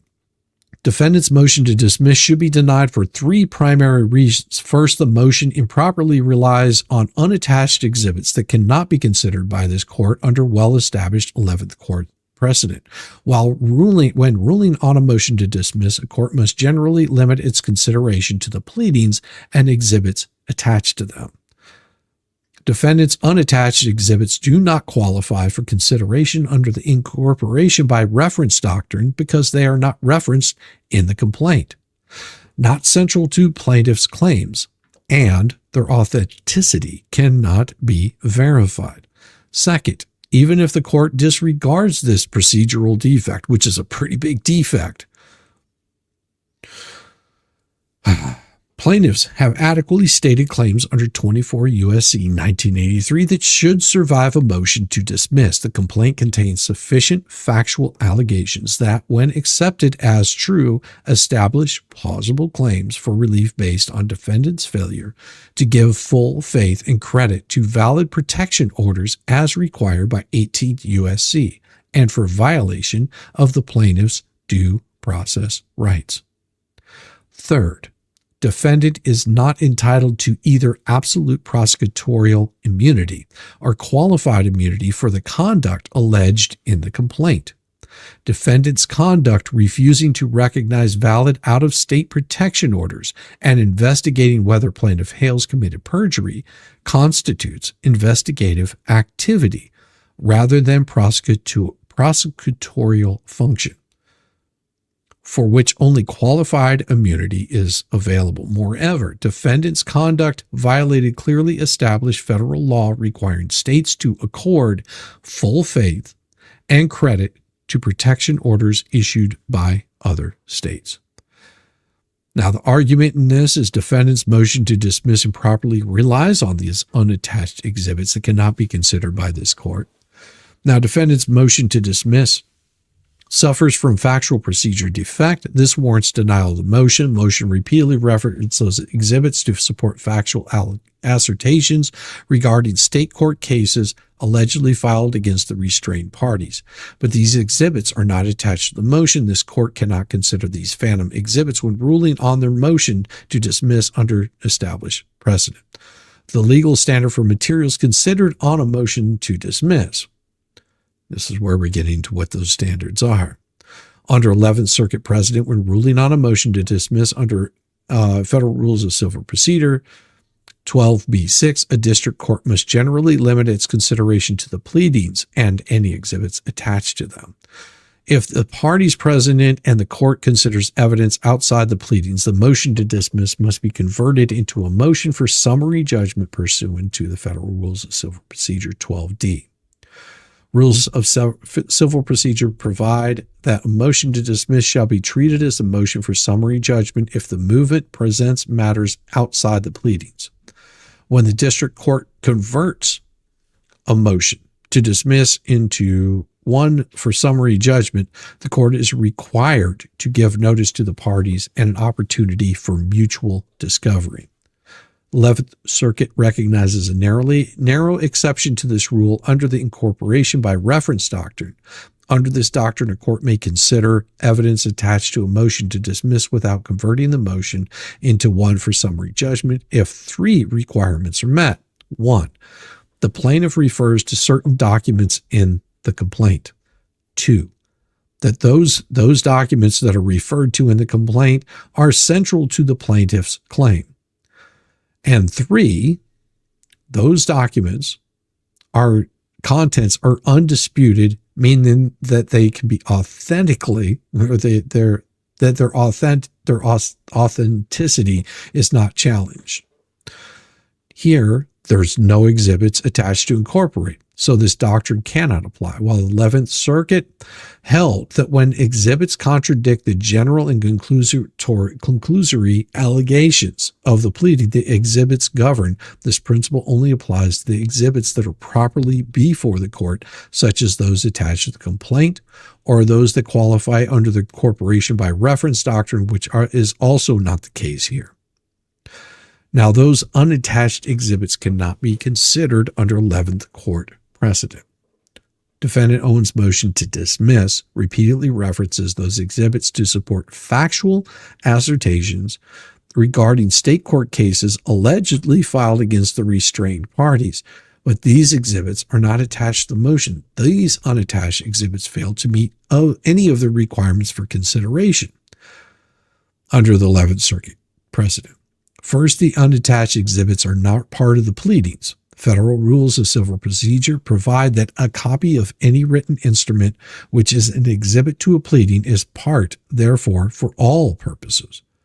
However, this provision is applicable to proceedings and not to motions. Defendants' unattached exhibits are not part of the pleadings and therefore cannot be considered on that basis. Second, the unattached exhibits do not qualify under the incorporation by reference doctrine. The 11th Circuit has constantly held that for a document to be considered under this doctrine, it must be referenced in the complaint, central to the claim, undisputed in terms of authenticity. Those unattached exhibits fail on all three counts. They are not referenced, they are not central, and their authenticity cannot be verified because they are not even attached to the motion. 11th Circuit has emphasized that a document need not be physically attached to a pleading to be incorporated by reference into it. If the document's contents are alleged in a complaint, no party questions those contents. We may consider such a document provided it meets the central requirement. Here, however, the unattached exhibits are not alleged in the complaint and their contents are not even before the court for authentication or verification. Now, the consideration of unattached exhibits would require conversion to summary judgment. If this court were to consider defense's unattached exhibits, it would require the convert to motion to dismiss into a motion for summary judgment, provides that the motion to dismiss shall be treated as a motion for summary judgment if the movement presents matters outside of the pleadings. When a district court converts a motion to dismiss into one for summary judgment, the court is required to give notice to the parties and an opportunity for mutual discovery. And the 11th Circuit has strictly enforced this requirement. Consider that if it considers materials outside the complaint, it must generally convert the motion to dismiss. Such a conversion requires notice to the parties and opportunity for mutual discovery. Critically, such a conversion requires notice to the parties and opportunity for mutual discovery. Failure to provide such notice and opportunities constitute reversible error. So basically what he said here is all of their, it keeps getting tied up. I like that. Here's what he's explaining is this kind of thing. If they decide to come along and the court decides to say, oh, no. Well, he's got qualified immunity and we're going to close this with prejudice without moving any further. So if the court rules on that, then they would definitely be able to appeal this because they haven't fixed the issue in the first place that the court relied on to make their ruling. And it would be a very big reversible error. And nothing makes a judge more frightened than having their ruling, be overturned by the appeals court, which the appeal court would definitely reverse everything that they just did and make them and force them to try this case. And losing that appeal would suck really bad for them. So they do not want to be going down that path and dismissing this case with prejudice, because I guarantee you Jeremy would come back and do an appeal on this because it would be a reversible error. Now, moreover, the 11th Circuit is cautioned against premature conversion of motions to dismiss into motions for summary judgment, noting that such conversions should not be used as platforms for pseudo-summary judgment motions at a time when the case is not at issue and the parties have not engaged in reciprocal discovery. Basically, it's too early to do something like that. The Supreme Court has similarly frowned on court-imposed heightening pleading standards designed to weed out non-meritorious claims before discovery. Defendants' reliance on unattached exhibits constitutes an implicit admission that the complaint states plausible claims. Okay, let me say that again. Defendant, which would be Dan Owens, reliance on unattached exhibits constitutes an implicit admission, basically saying that they are admitting that the complaint states plausible claims. If they don't want to attach that stuff in there, then most definitely it's showing it that they basically just admit it to all of the crap. I don't know. I don't know enough about what's going on, and those are outside of my scope of knowledge. Sharon, I don't have any information on that. Defendant's reliance on unattached exhibits constitutes an implicit admission. States plausible claim cannot be defeated without going beyond the pleadings. Now, a complaint must contain sufficient factual matter accepted as true to state a claim to relief that is plausible on its face. A claim has to face plausibility when the plaintiff pleads factual content that allows the court to draw the reasonable inference that the defendant is liable for their bad deeds. By relying on unattached exhibits to support his motion to dismiss, they've effectively conceded that the complaint on its face states plausible claims for relief. This is because if the complaint truly failed to state a claim upon which the relief could be granted, defendant Owen would have no need to rely on external evidence. The fact that defendant Owens feels compelled to reference external exhibits implies and reasonably infers that the complaint meets the plausibility standards required to survive a motion to dismiss. Oh, thank you so much, Debbie Baker, said Twinny, for my way back home. Thank you so much, Debbie. And I will definitely. Oh, Debbie Baker, thank you. This is for the ride back home. Oh, thank you, Debbie, and I'm sending you some love. I hope you're having a beautiful day and the holiday is treating you well. It's been a while since I caught a live here. Hi, everyone. Well, retired, loving it. Thank you for coming by. I watched it twice to make sure they're all on with What the Hell's playlist. Furthermore, defendants attempt to introduce factual assertions through unattached exhibits runs counter to the purpose of a 12B motion, which is to test the legal sufficiency of the complaint, not to resolve factual disputes. Defendants attempt to introduce factual assertions without properly attaching those exhibits is an improper attempt to circumvent this rule. Plaintiffs have had adequately stated claims that should survive a motion to dismiss. There is a legal standard for motion to dismiss where we could go over those, but I don't think we're going to. It's just basically giving you how that would work out, why they came up with their conclusion. As shown super, to survive a motion to dismiss, complaint must contain sufficient factual matter. Plaintiff's first claim failure to give full faith and credit to protection order.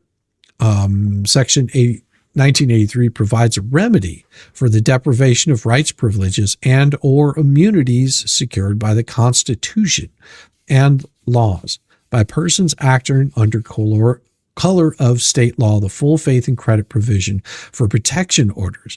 Now, and you have to understand that this part is somewhat important for the rest of the United States. Okay, not just Florida.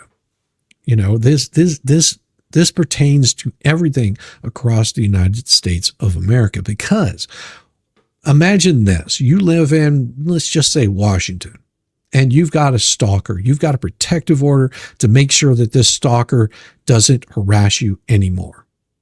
Imagine that this person is looking to harm you and your family. You and your family have a protection order against this person. This person lives in Washington. You know, we're not talking about DC, we're talking about Washington State. You go on vacation down to Florida. Okay. You decide, man, it is so cold here, so miserable. I just need like 2 weeks, warm, sunny weather. I'm going to take my happy ass down to the Keys. I'm going to go and, you know, just go do some body surfing and just going to go enjoy, you know, a nice relaxing time. Well, that stalker finds out that you're going down to be in the Keys and they book a flight down there. Or they get a room right next to you. And then they start harassing your family. They start making threats against you.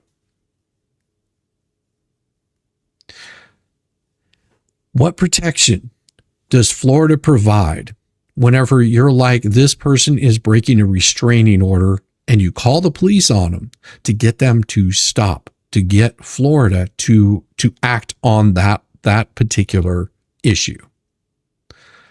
The way that Dan Owens believes is they have the right to not do anything except consider this a civil matter and say, well, you can deal with it whenever you get back to Washington.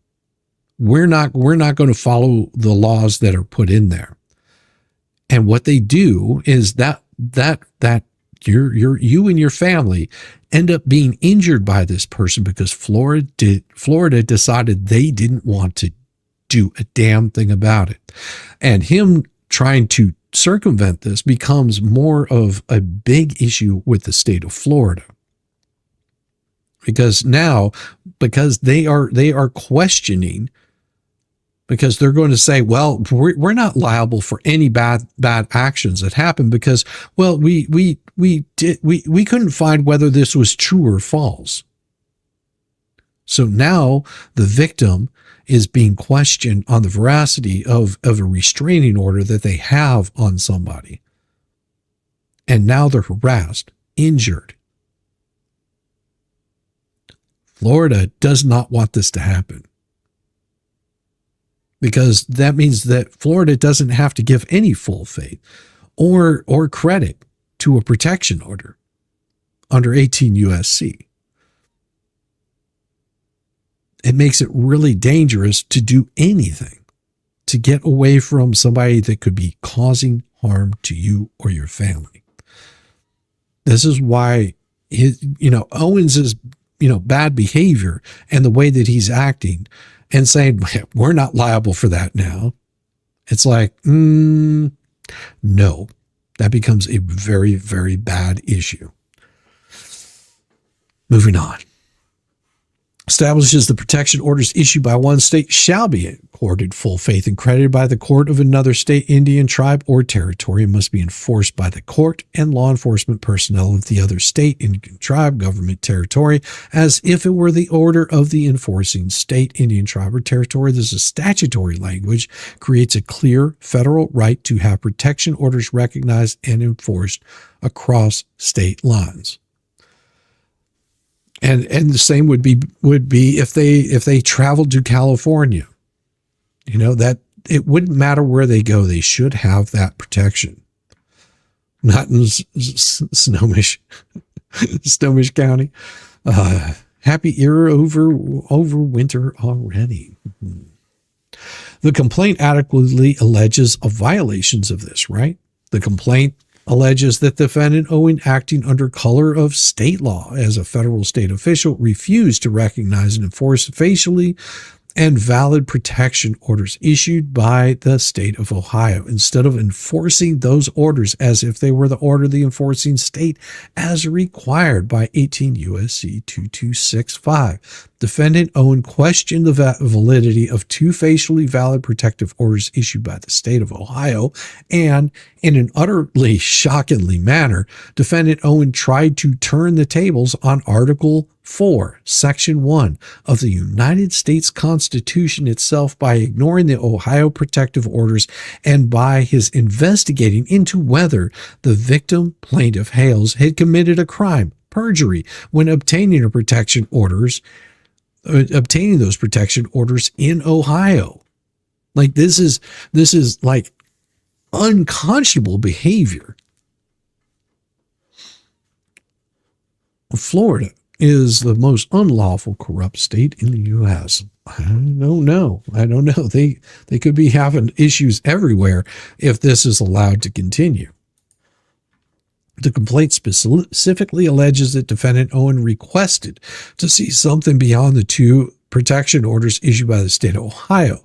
He asked to see the petition for protective order that Hales filed in Ohio to obtain the protection order, stating he wanted to see if he committed perjury in the petition. Defendant Owen's conduct, including ignoring the Ohio protective order, directly contravenes the mandates of the United States Constitution, the statutory requirement that protection orders be given full faith and credit without such re-examination. Like, you can't relitigate something. Once it's been decided, there is no relitigation. Under 18 U.S.C., a protection order from another state must be enforced as long as the issuing court had jurisdiction over the parties and matter under the law of the state, and reasonable notice and opportunity to be heard was given to the person against whom the order was issued.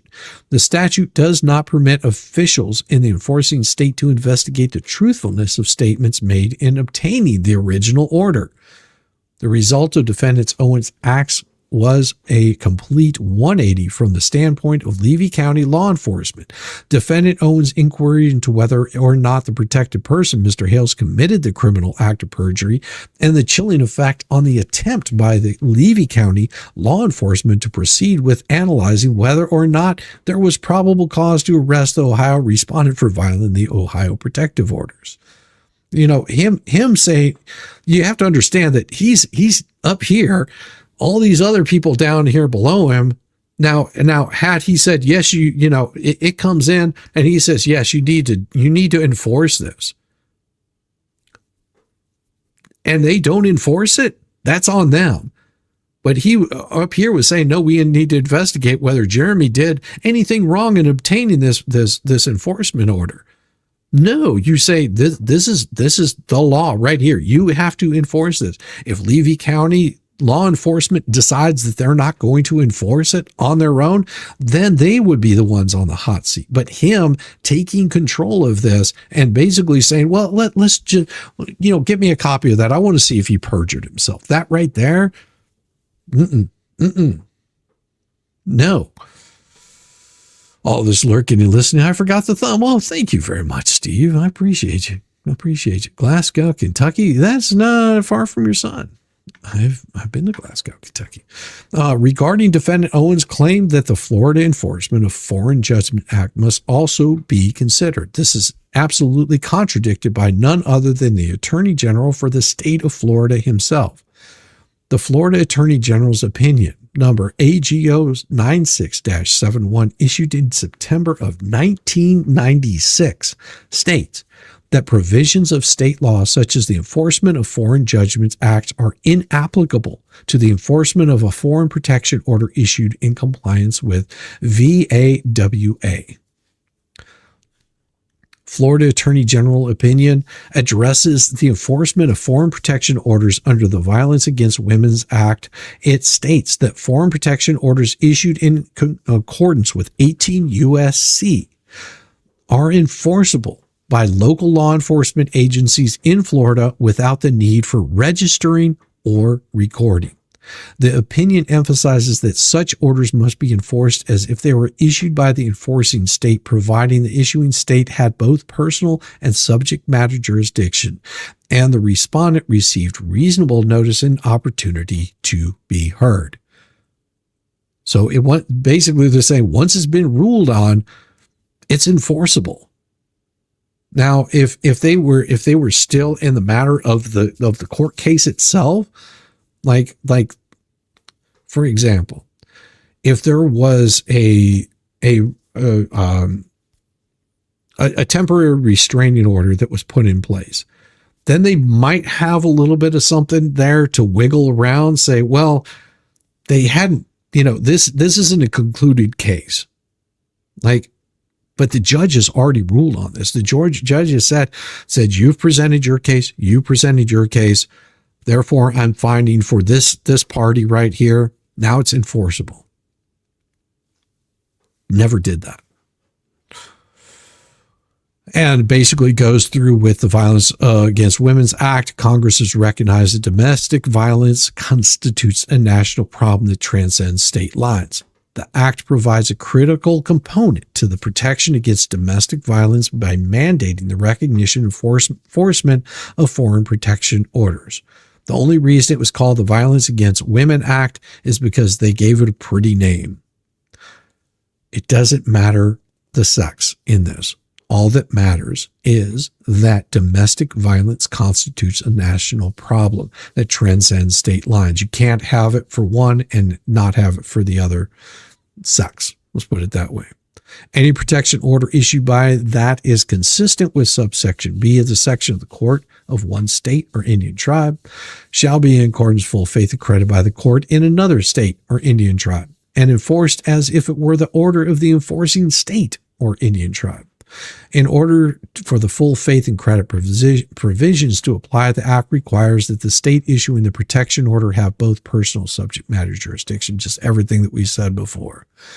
And that's all that he's doing in here. In this smaller margin right here, he's basically reiterating the exact same thing that they just put in the other document. This is verbatim of what comes out of this whole piece, out of the part for Violence Against Women's Act that they're relying on for this.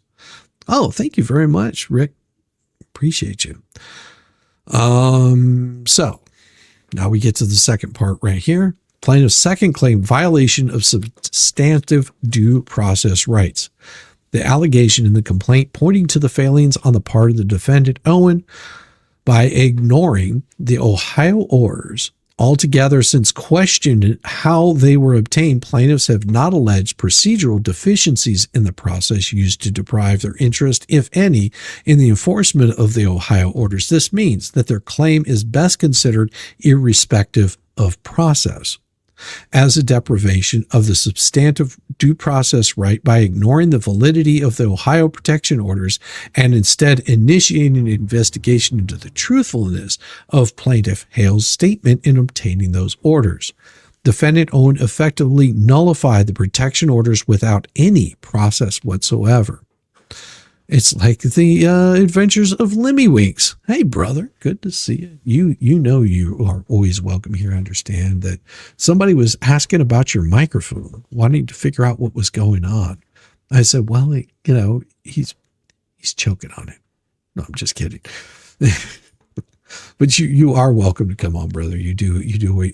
And I will probably be finishing up here shortly, but you are always welcome to come on. And because I'm coming up on a hard stop here soon. Now, this is important to note. While Supreme Court has held that individuals generally do not have a constitutional right to have someone else arrested for a crime, this principle does not apply to protection orders that are ignored. This is a deliberate indifference towards the violation of an individual's constitutional rights. By ignoring the protection orders rather than enforcing them, Defendant Owen violated this clear statutory mandate. Substantive due process protects individuals from prescribed deprivations of life, liberty, and property, no matter the process employed by the state. Substantive due process is a source of rights which may not be taken away under any circumstances. This is not a case where the alleged violations is simply that an order was issued and a law enforcement ignored the calls to arrest someone.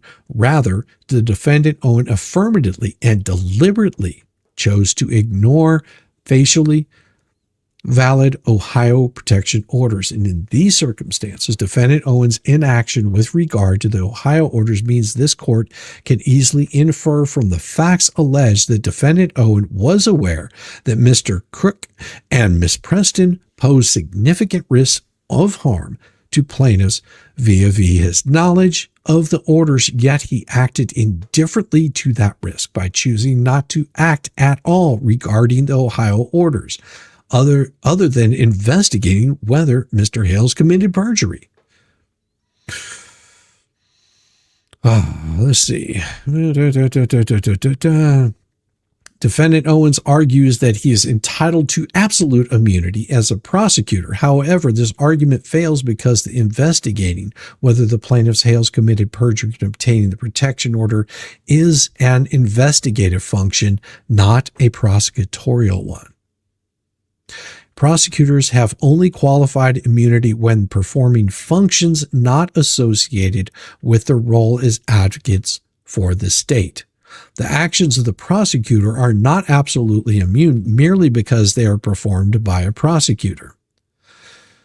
In Buckley, the Supreme Court emphasized that a prosecutor is not an advocate before probable cause exists, that the investigative functions such as searching for evidence or corroboration are not entitled to absolute immunity, and the Supreme Court could not have been clearer in this.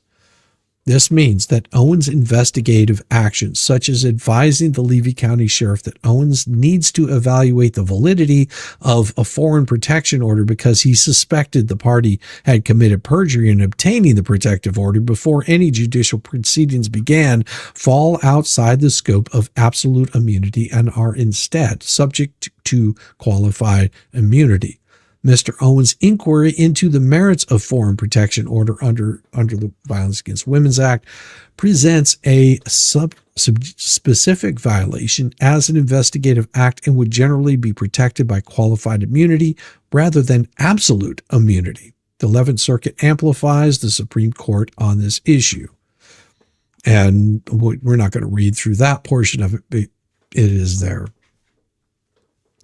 Defendant is not entitled to absolute prosecutorial immunity. They enjoy absolute immunity only for activities intimately associated with the judicial phase of the criminal process. This immunity extends to prosecutorial acts undertaken in preparing for the initiation of judicial proceedings or for a trial, and which occur in the course of his role as an advocate for the state.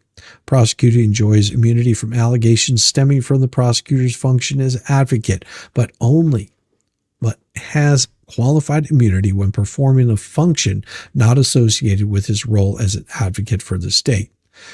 The conduct alleged in the complaint, refusing to recognize the validity of a protection order issued by Ohio in investigating whether plaintiff's Hales has been truthful when obtaining those orders, falls squarely within the category of investigative activities for which prosecutors receive only qualified immunity.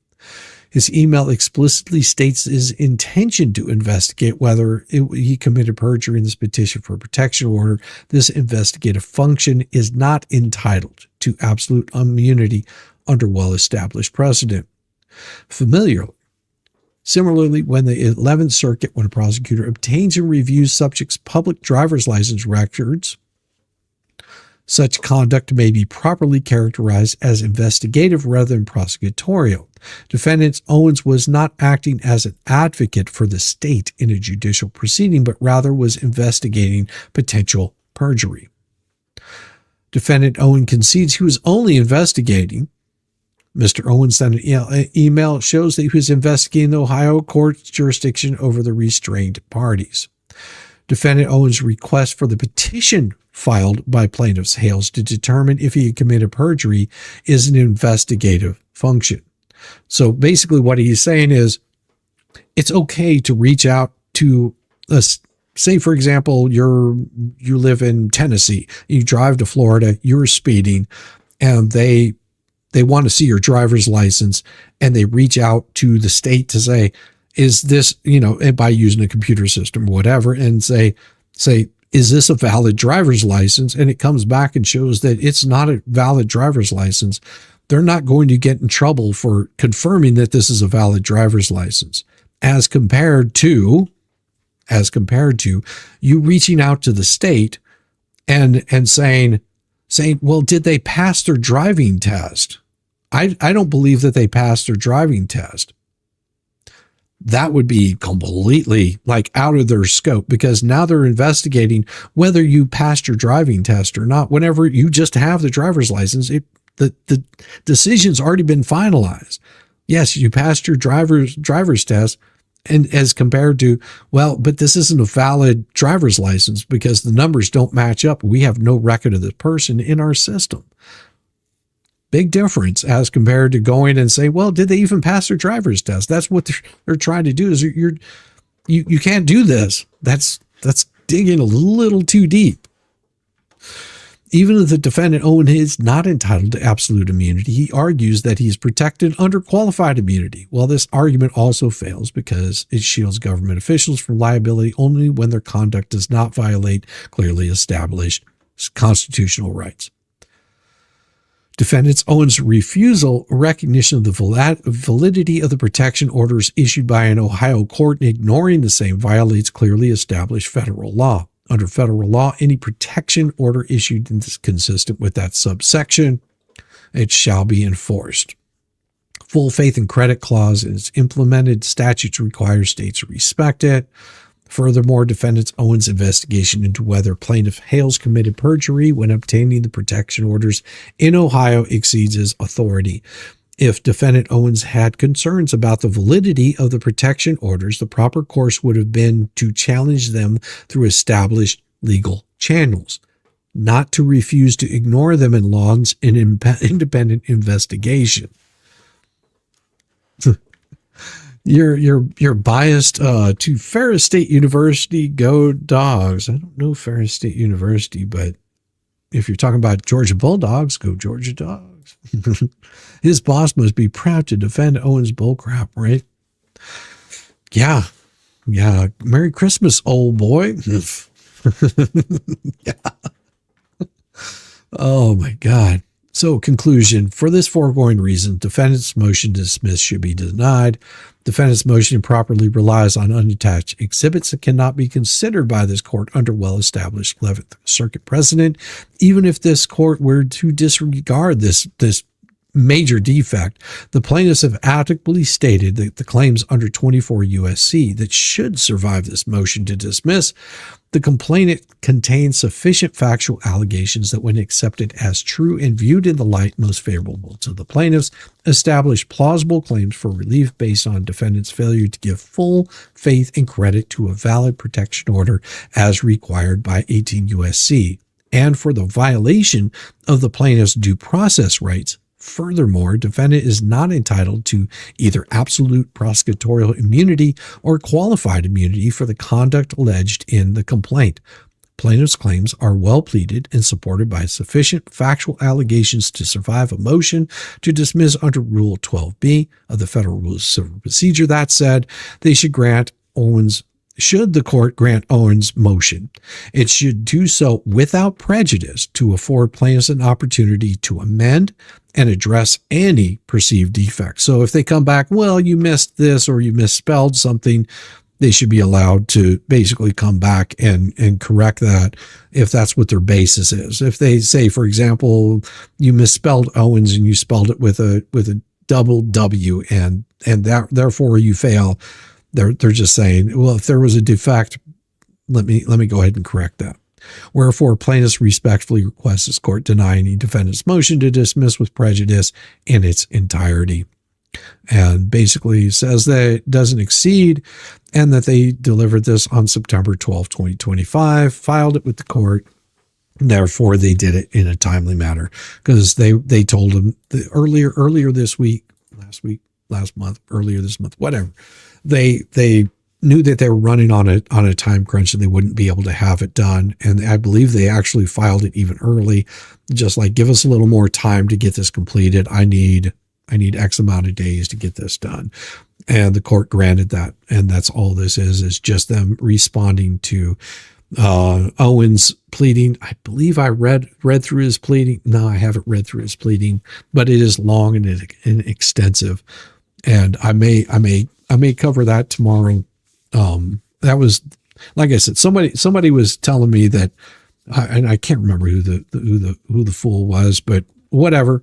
They said that I ran out of content, and sweetheart or sir, whatever you might be. I'll just call you sweetheart because you could be a sir and still be a sweetheart, and you might just be misinformed. No, I have plenty of content. The world is constantly moving. There's things that are constantly happening.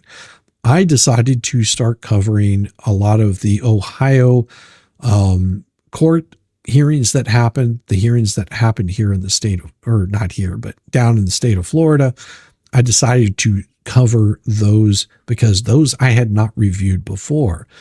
I started covering Hales and went back and actually had gone back to whenever they first decided to move to Otter Creek. And then I moved it on forward and started covering the deposition, which was Lynette's deposition. I missed all of the stuff that was in between. I mean, I got down to Russ's stuff, but I didn't dig too deep into that because whenever those actual depositions came out, I went back and started reviewing those depositions, making comments on it, reviewing it, giving my own opinion, which doesn't mean anything other than my own opinion on those. And that's where I started covering that. And then new court documents started coming out, and that's whenever I started covering those. And I've told people this multiple times that I hadn't reviewed a lot of the Ohio stuff because we don't have the court documents. If I'm not mistaken, those court documents are closed. The only thing that we were able to see, because they were obtained, it was to be able to go over what the testimony was in those, and those were just audio. We don't have video on that. As far as I know, it's all audio, and we're not prohibited from disseminating that whatsoever. So that's why whenever somebody was like, you're running out of content, no, trust me, there is so much content. There's so many other things going on. For example, you have the fleas. They ran a griftathon, I guess is the best way to put it, to basically raise money for a memorial that's never surfaced. That money never appeared. People started questioning, where did my money go? No memorial. As of yet, still no memorial. And Tug felt that it was a beautiful opportunity to get that damn memorial that Otter Creek deserves. And so he raised money and said, this is where we're at with it. Anything beyond that is for support of the channel. He said, but we're going to raise the money for it, and you guys are welcome to support as much as you want to. Now, also on mine, I said, well, I think there needs to be a little bit more. Initially, I wanted to get a large concrete nut, and, so it would be just a nice visual. Well, it turned out that large concrete nut, being over 300 pounds, could not be shipped easily. We were looking at anywhere between 60 and 90 days, and it would be very costly to do. Whenever I say very costly, we're talking about very costly. I couldn't get an estimate even on what it would be to ship that. So instead, we have gotten a Martin a house, birdhouse, and a pole, and a nice extra little gift to go along with that. So if they decide to use that little extra gift that I said along with that, but that's what we did is we got that raised, and it's on its way. So the goal has been met for the memorial to the memorial of the memorial that never was. And that should be arriving later today. Maybe they'll talk about it tomorrow. We'll just see. We'll just see how that actually turns out. I know that I let them know that it was on its way. However they decide to handle that, that's up to them. People ask, well, where exactly is it going to be placed? I don't know. I don't know the layout down there. So I'll let the people that are receiving it, it's going to Hale's headquarters, should be there, like I said, today, tomorrow. And then next week, the poll will arrive for it. I showed everybody what it looked like on here. And that's something that nobody else has been able to provide on the ecosystem. They have not been able to provide one scintilla of what was done. If you want to know how much it was, there you go. If you want to know how it got there, there you go. The extra special was my own doing. Sorry, I dropped something. So yeah, perhaps if you fabricate a couple of walnuts out of treated wood, you're such a talented woodworker. Yeah. I did actually look at doing a couple of large walnuts, but I wasn't able to. I'm not a 3D woodworker. I don't know if I'd be able to do that. That would take me way too long. And time is money and precious. But I appreciate it, Polly. Appreciate it. It's is it going to Otter Creek? I think someone said it'll be on the schoolhouse property.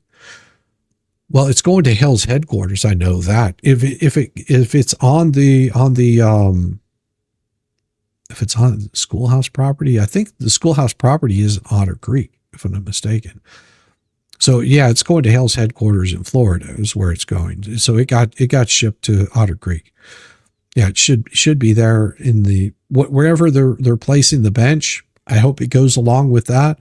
But it is been shipped down there. Anyone work with resin? No, the resin I work with is usually done as a coating on like wood. So I like to seal it.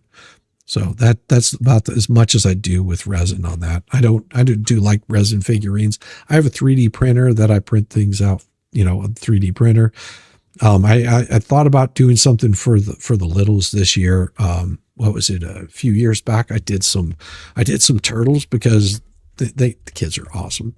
And so I wanted to make sure that they got something, and it actually commemorates the year that it was made. And I did one for each of them.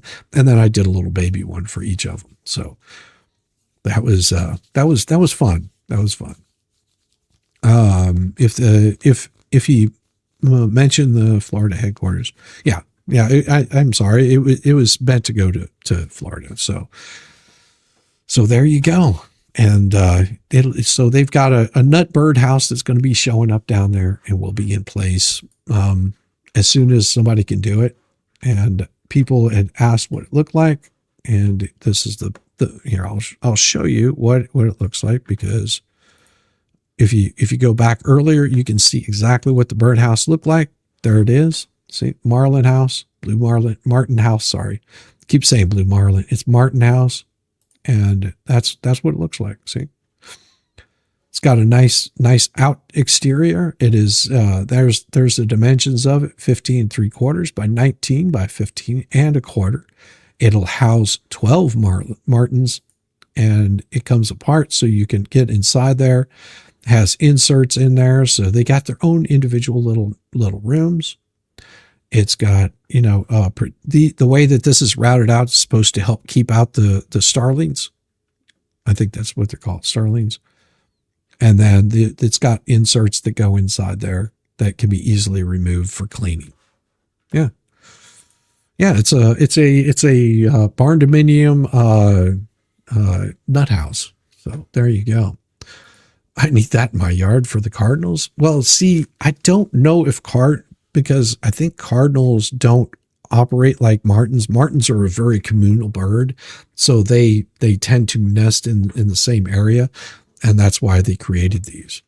But I mean, it's going to be on a 15-foot pole, because you want to have like clean sight to get in, and it's a telescoping one that you can take down. So if you are going to have bad weather and the martins aren't there, you can bring it down so the pole doesn't just flex around. But even so, it still should be fine. Barn dominium, yes, very, very appropriate. Yes. What about the large acorn? I said that earlier, the large acorn, I could not get it there within 60, 90 days. And we were looking at thousands of dollars of being able to get the large acorn. So we had to change what was going to go in there. And that's what we did. We got that taken care of. I said that earlier. Yes. Cynthia, he said it wouldn't work. Wait, and how long it would take. Exactly. Yeah. Acorn, yes, but very, very much. Oh, for the bluebirds, no, they're for the martins. Cardinals have made and usually stick with just the mate and any babies. Yeah. Get a small acorn. I would love to do like I said, the main, and then I started getting a little bit concerned about vandalizing that, which we don't want to have that happen. And I was, there was so much going on with it. I thought it would be a great idea. I did, make sure that there was something in place that was the same price as the Acorn would have been. So, I love the barn dominium idea. Okay, I missed it. Jumped in late. Oh no, that's fine. That's fine. That's why I wanted to let everybody know towards the end. But if you do go back, and those people that are rewatching it will be able to see it from the very beginning, everything that was going on. Oh, okay. I just need it for me. I just need it for me. No, it's a neat little piece. And everybody, I do have to go also. Have a wonderful night. This case is where we begin to see the first of many victims. LP Mark Feather is the first victim after Jeremy. Yeah. And I appreciate everybody sticking around for 3.5 hours. Good Lord Almighty. I was not expecting to go that long, but I will tell you what, if I do have time, no guarantees, but if I have some time, I might do a game stream tonight or possibly tomorrow on my gaming channel. Just to sort of unwind the week. But like I said, there's so many other things going on. I don't know if I'm going to have time to do that. At least that barn dominium is finished and will be lived in. That's the plan. That is the plan, to make it as enjoyable for the Martins as it possibly can. And I hope that they enjoy their new home. And I imagine Jeremy will probably show everybody whenever he gets it there, whether he shows it on Sunday or not. I don't know how he's going to operate that one out. He might show it next week, or he might just show it whenever it gets put up, and just know that you guys supported that. Going to MG's game night tonight, I don't know, because like I said, I don't know. That would be fun, but I no guarantees on that. And I just wanted to show all you wonderful people that came in here. Rob Pates said, same suggestion I made on Tugs. Possible this can be combined with a parallel true memorial for the sister's father. He's talking about the Hudson sisters' father, who served Otter Creek for years as dedicated and beloved mayor. And then Papa Nut showing all the receipts, just as you should have done. Absolutely. Leave all his AI Christmas triplets alone. Yes, because somebody didn't like the intro. They didn't like my Merry Christmas intro. Well, that's up to them. Gifted 5 memberships, Debbie Baker. Good to be here. Love you guys. Thanks you, Jane. Been here for 8 months. I love it. And then we've also got the Hub Peter said, I love the gesture, but I wonder if you and your audience got the main idea behind the fundraiser Tug and Megan started. It's a fundraiser with fleas rules, cheap bench, leftover gets pocketed. And like I explained to Hub that it was a fundraiser that, as far as the fundraiser goes, mine was totally meant as just an addendum to what Tug was already doing. And, we made it very clear from the get-go how that was going to go. Almost a year. What's the difference between roast beef and pea soup? Everyone can roast beef. From one nut to another. Thank you. For 6 months I've been there. Most definitely. Thank you. Thank you so much. And we've got the wonderful, wonderful, strange little badger, just because I want to say hi. I was over on Skipper's channel with Brett Granger. Oh, that's awesome. Brett Granger has started his own YouTube channel. Thank you very much, Cynthia Five Fairy. Yet again. Gifted 5 memberships, Debbie Baker, which is lovely, and having a wonderful day. Enjoy a few cold ones, Susan Stencil. And I said, thank you very much for the $20 super chat. Now, Shizzy, it's the Florida-Georgia game, not the Georgia-Florida game. We were talking about footballs. Oh, wow, a whole year. How is this possible? Jenny, wonderful, wonderful having you here always. Super sticker was $3 from Fallen Hero.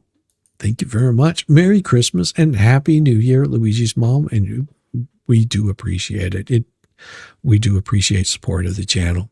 Carol Madsen has become a YouTube member, and thank you so much. And we also are sitting here so happy around because the snowstorm is pounding outside here in northern Ohio, and we're keeping you warm, nice here inside.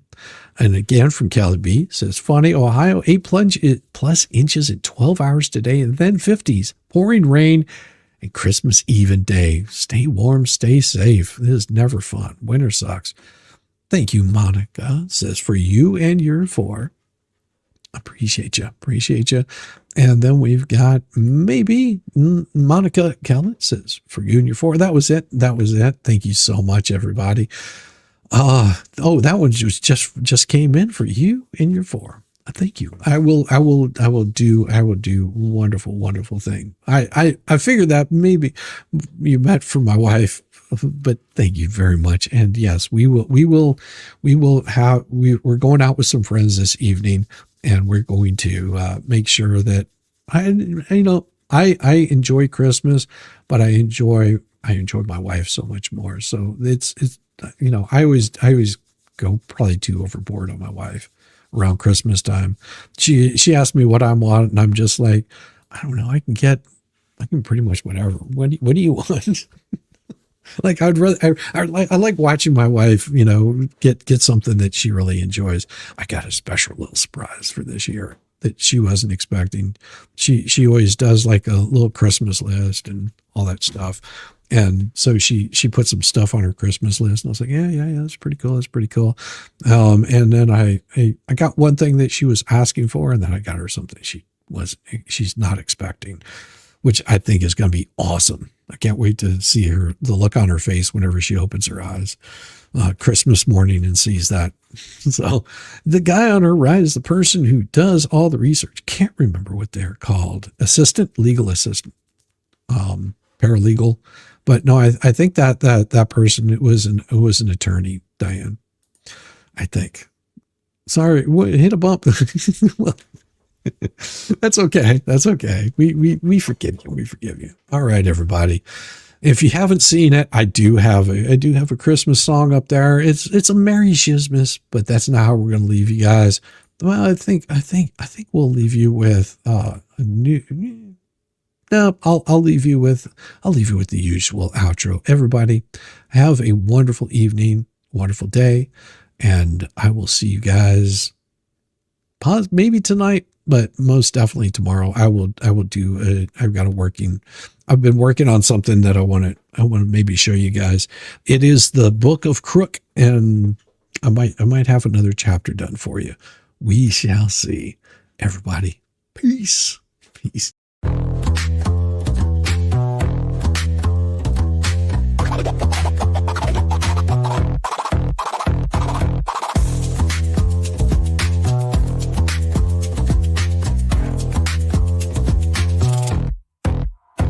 Oh, you thought I was done, bless your heart, but I'm still living rent-free, it's a work of art. Call me daddy, call me nut, call me the goat. You're paddling upstream while I'm running this boat. You say, I don't care, yet you're glued to the screen. Caught up in my glow while you stay unseen. Your shade's like a breeze, it's barely a draft. Meanwhile, I'm the Picasso of roasting your ass. You say you're over me, oh how cute, but here I am, still the star of your loop. You're my biggest fans, don't even deny, so grab some popcorn when daddy goes live. Live. Call me daddy, yeah, shout it loud. King of your thoughts, I'm making you proud. Papa Nut, Shizzy Daddy, headline act. Your background noise, and that's just a fact. Let's face the score. You hate that you love me, but you keep wanting more. You're like a dog chasing cars, you don't know why. But here you are, barking while I touch the sky. Your comments are gold, such comedy gold. Who hurt you? Oh wait, it's me, I'm told. You're keeping tabs like an unpaid intern while I'm cashing checks. When will you learn? Your timeline's a shrine to every move I make. I'd say thanks, but you're a nasty skank. Oh, Shizzy's washed up. Yeah, sure, Jan, yet here I am, the centerpiece of your plan. You hate watch my stream like it's Oscar night, but guess what, kiddos? I'm still shining bright. Call me daddy.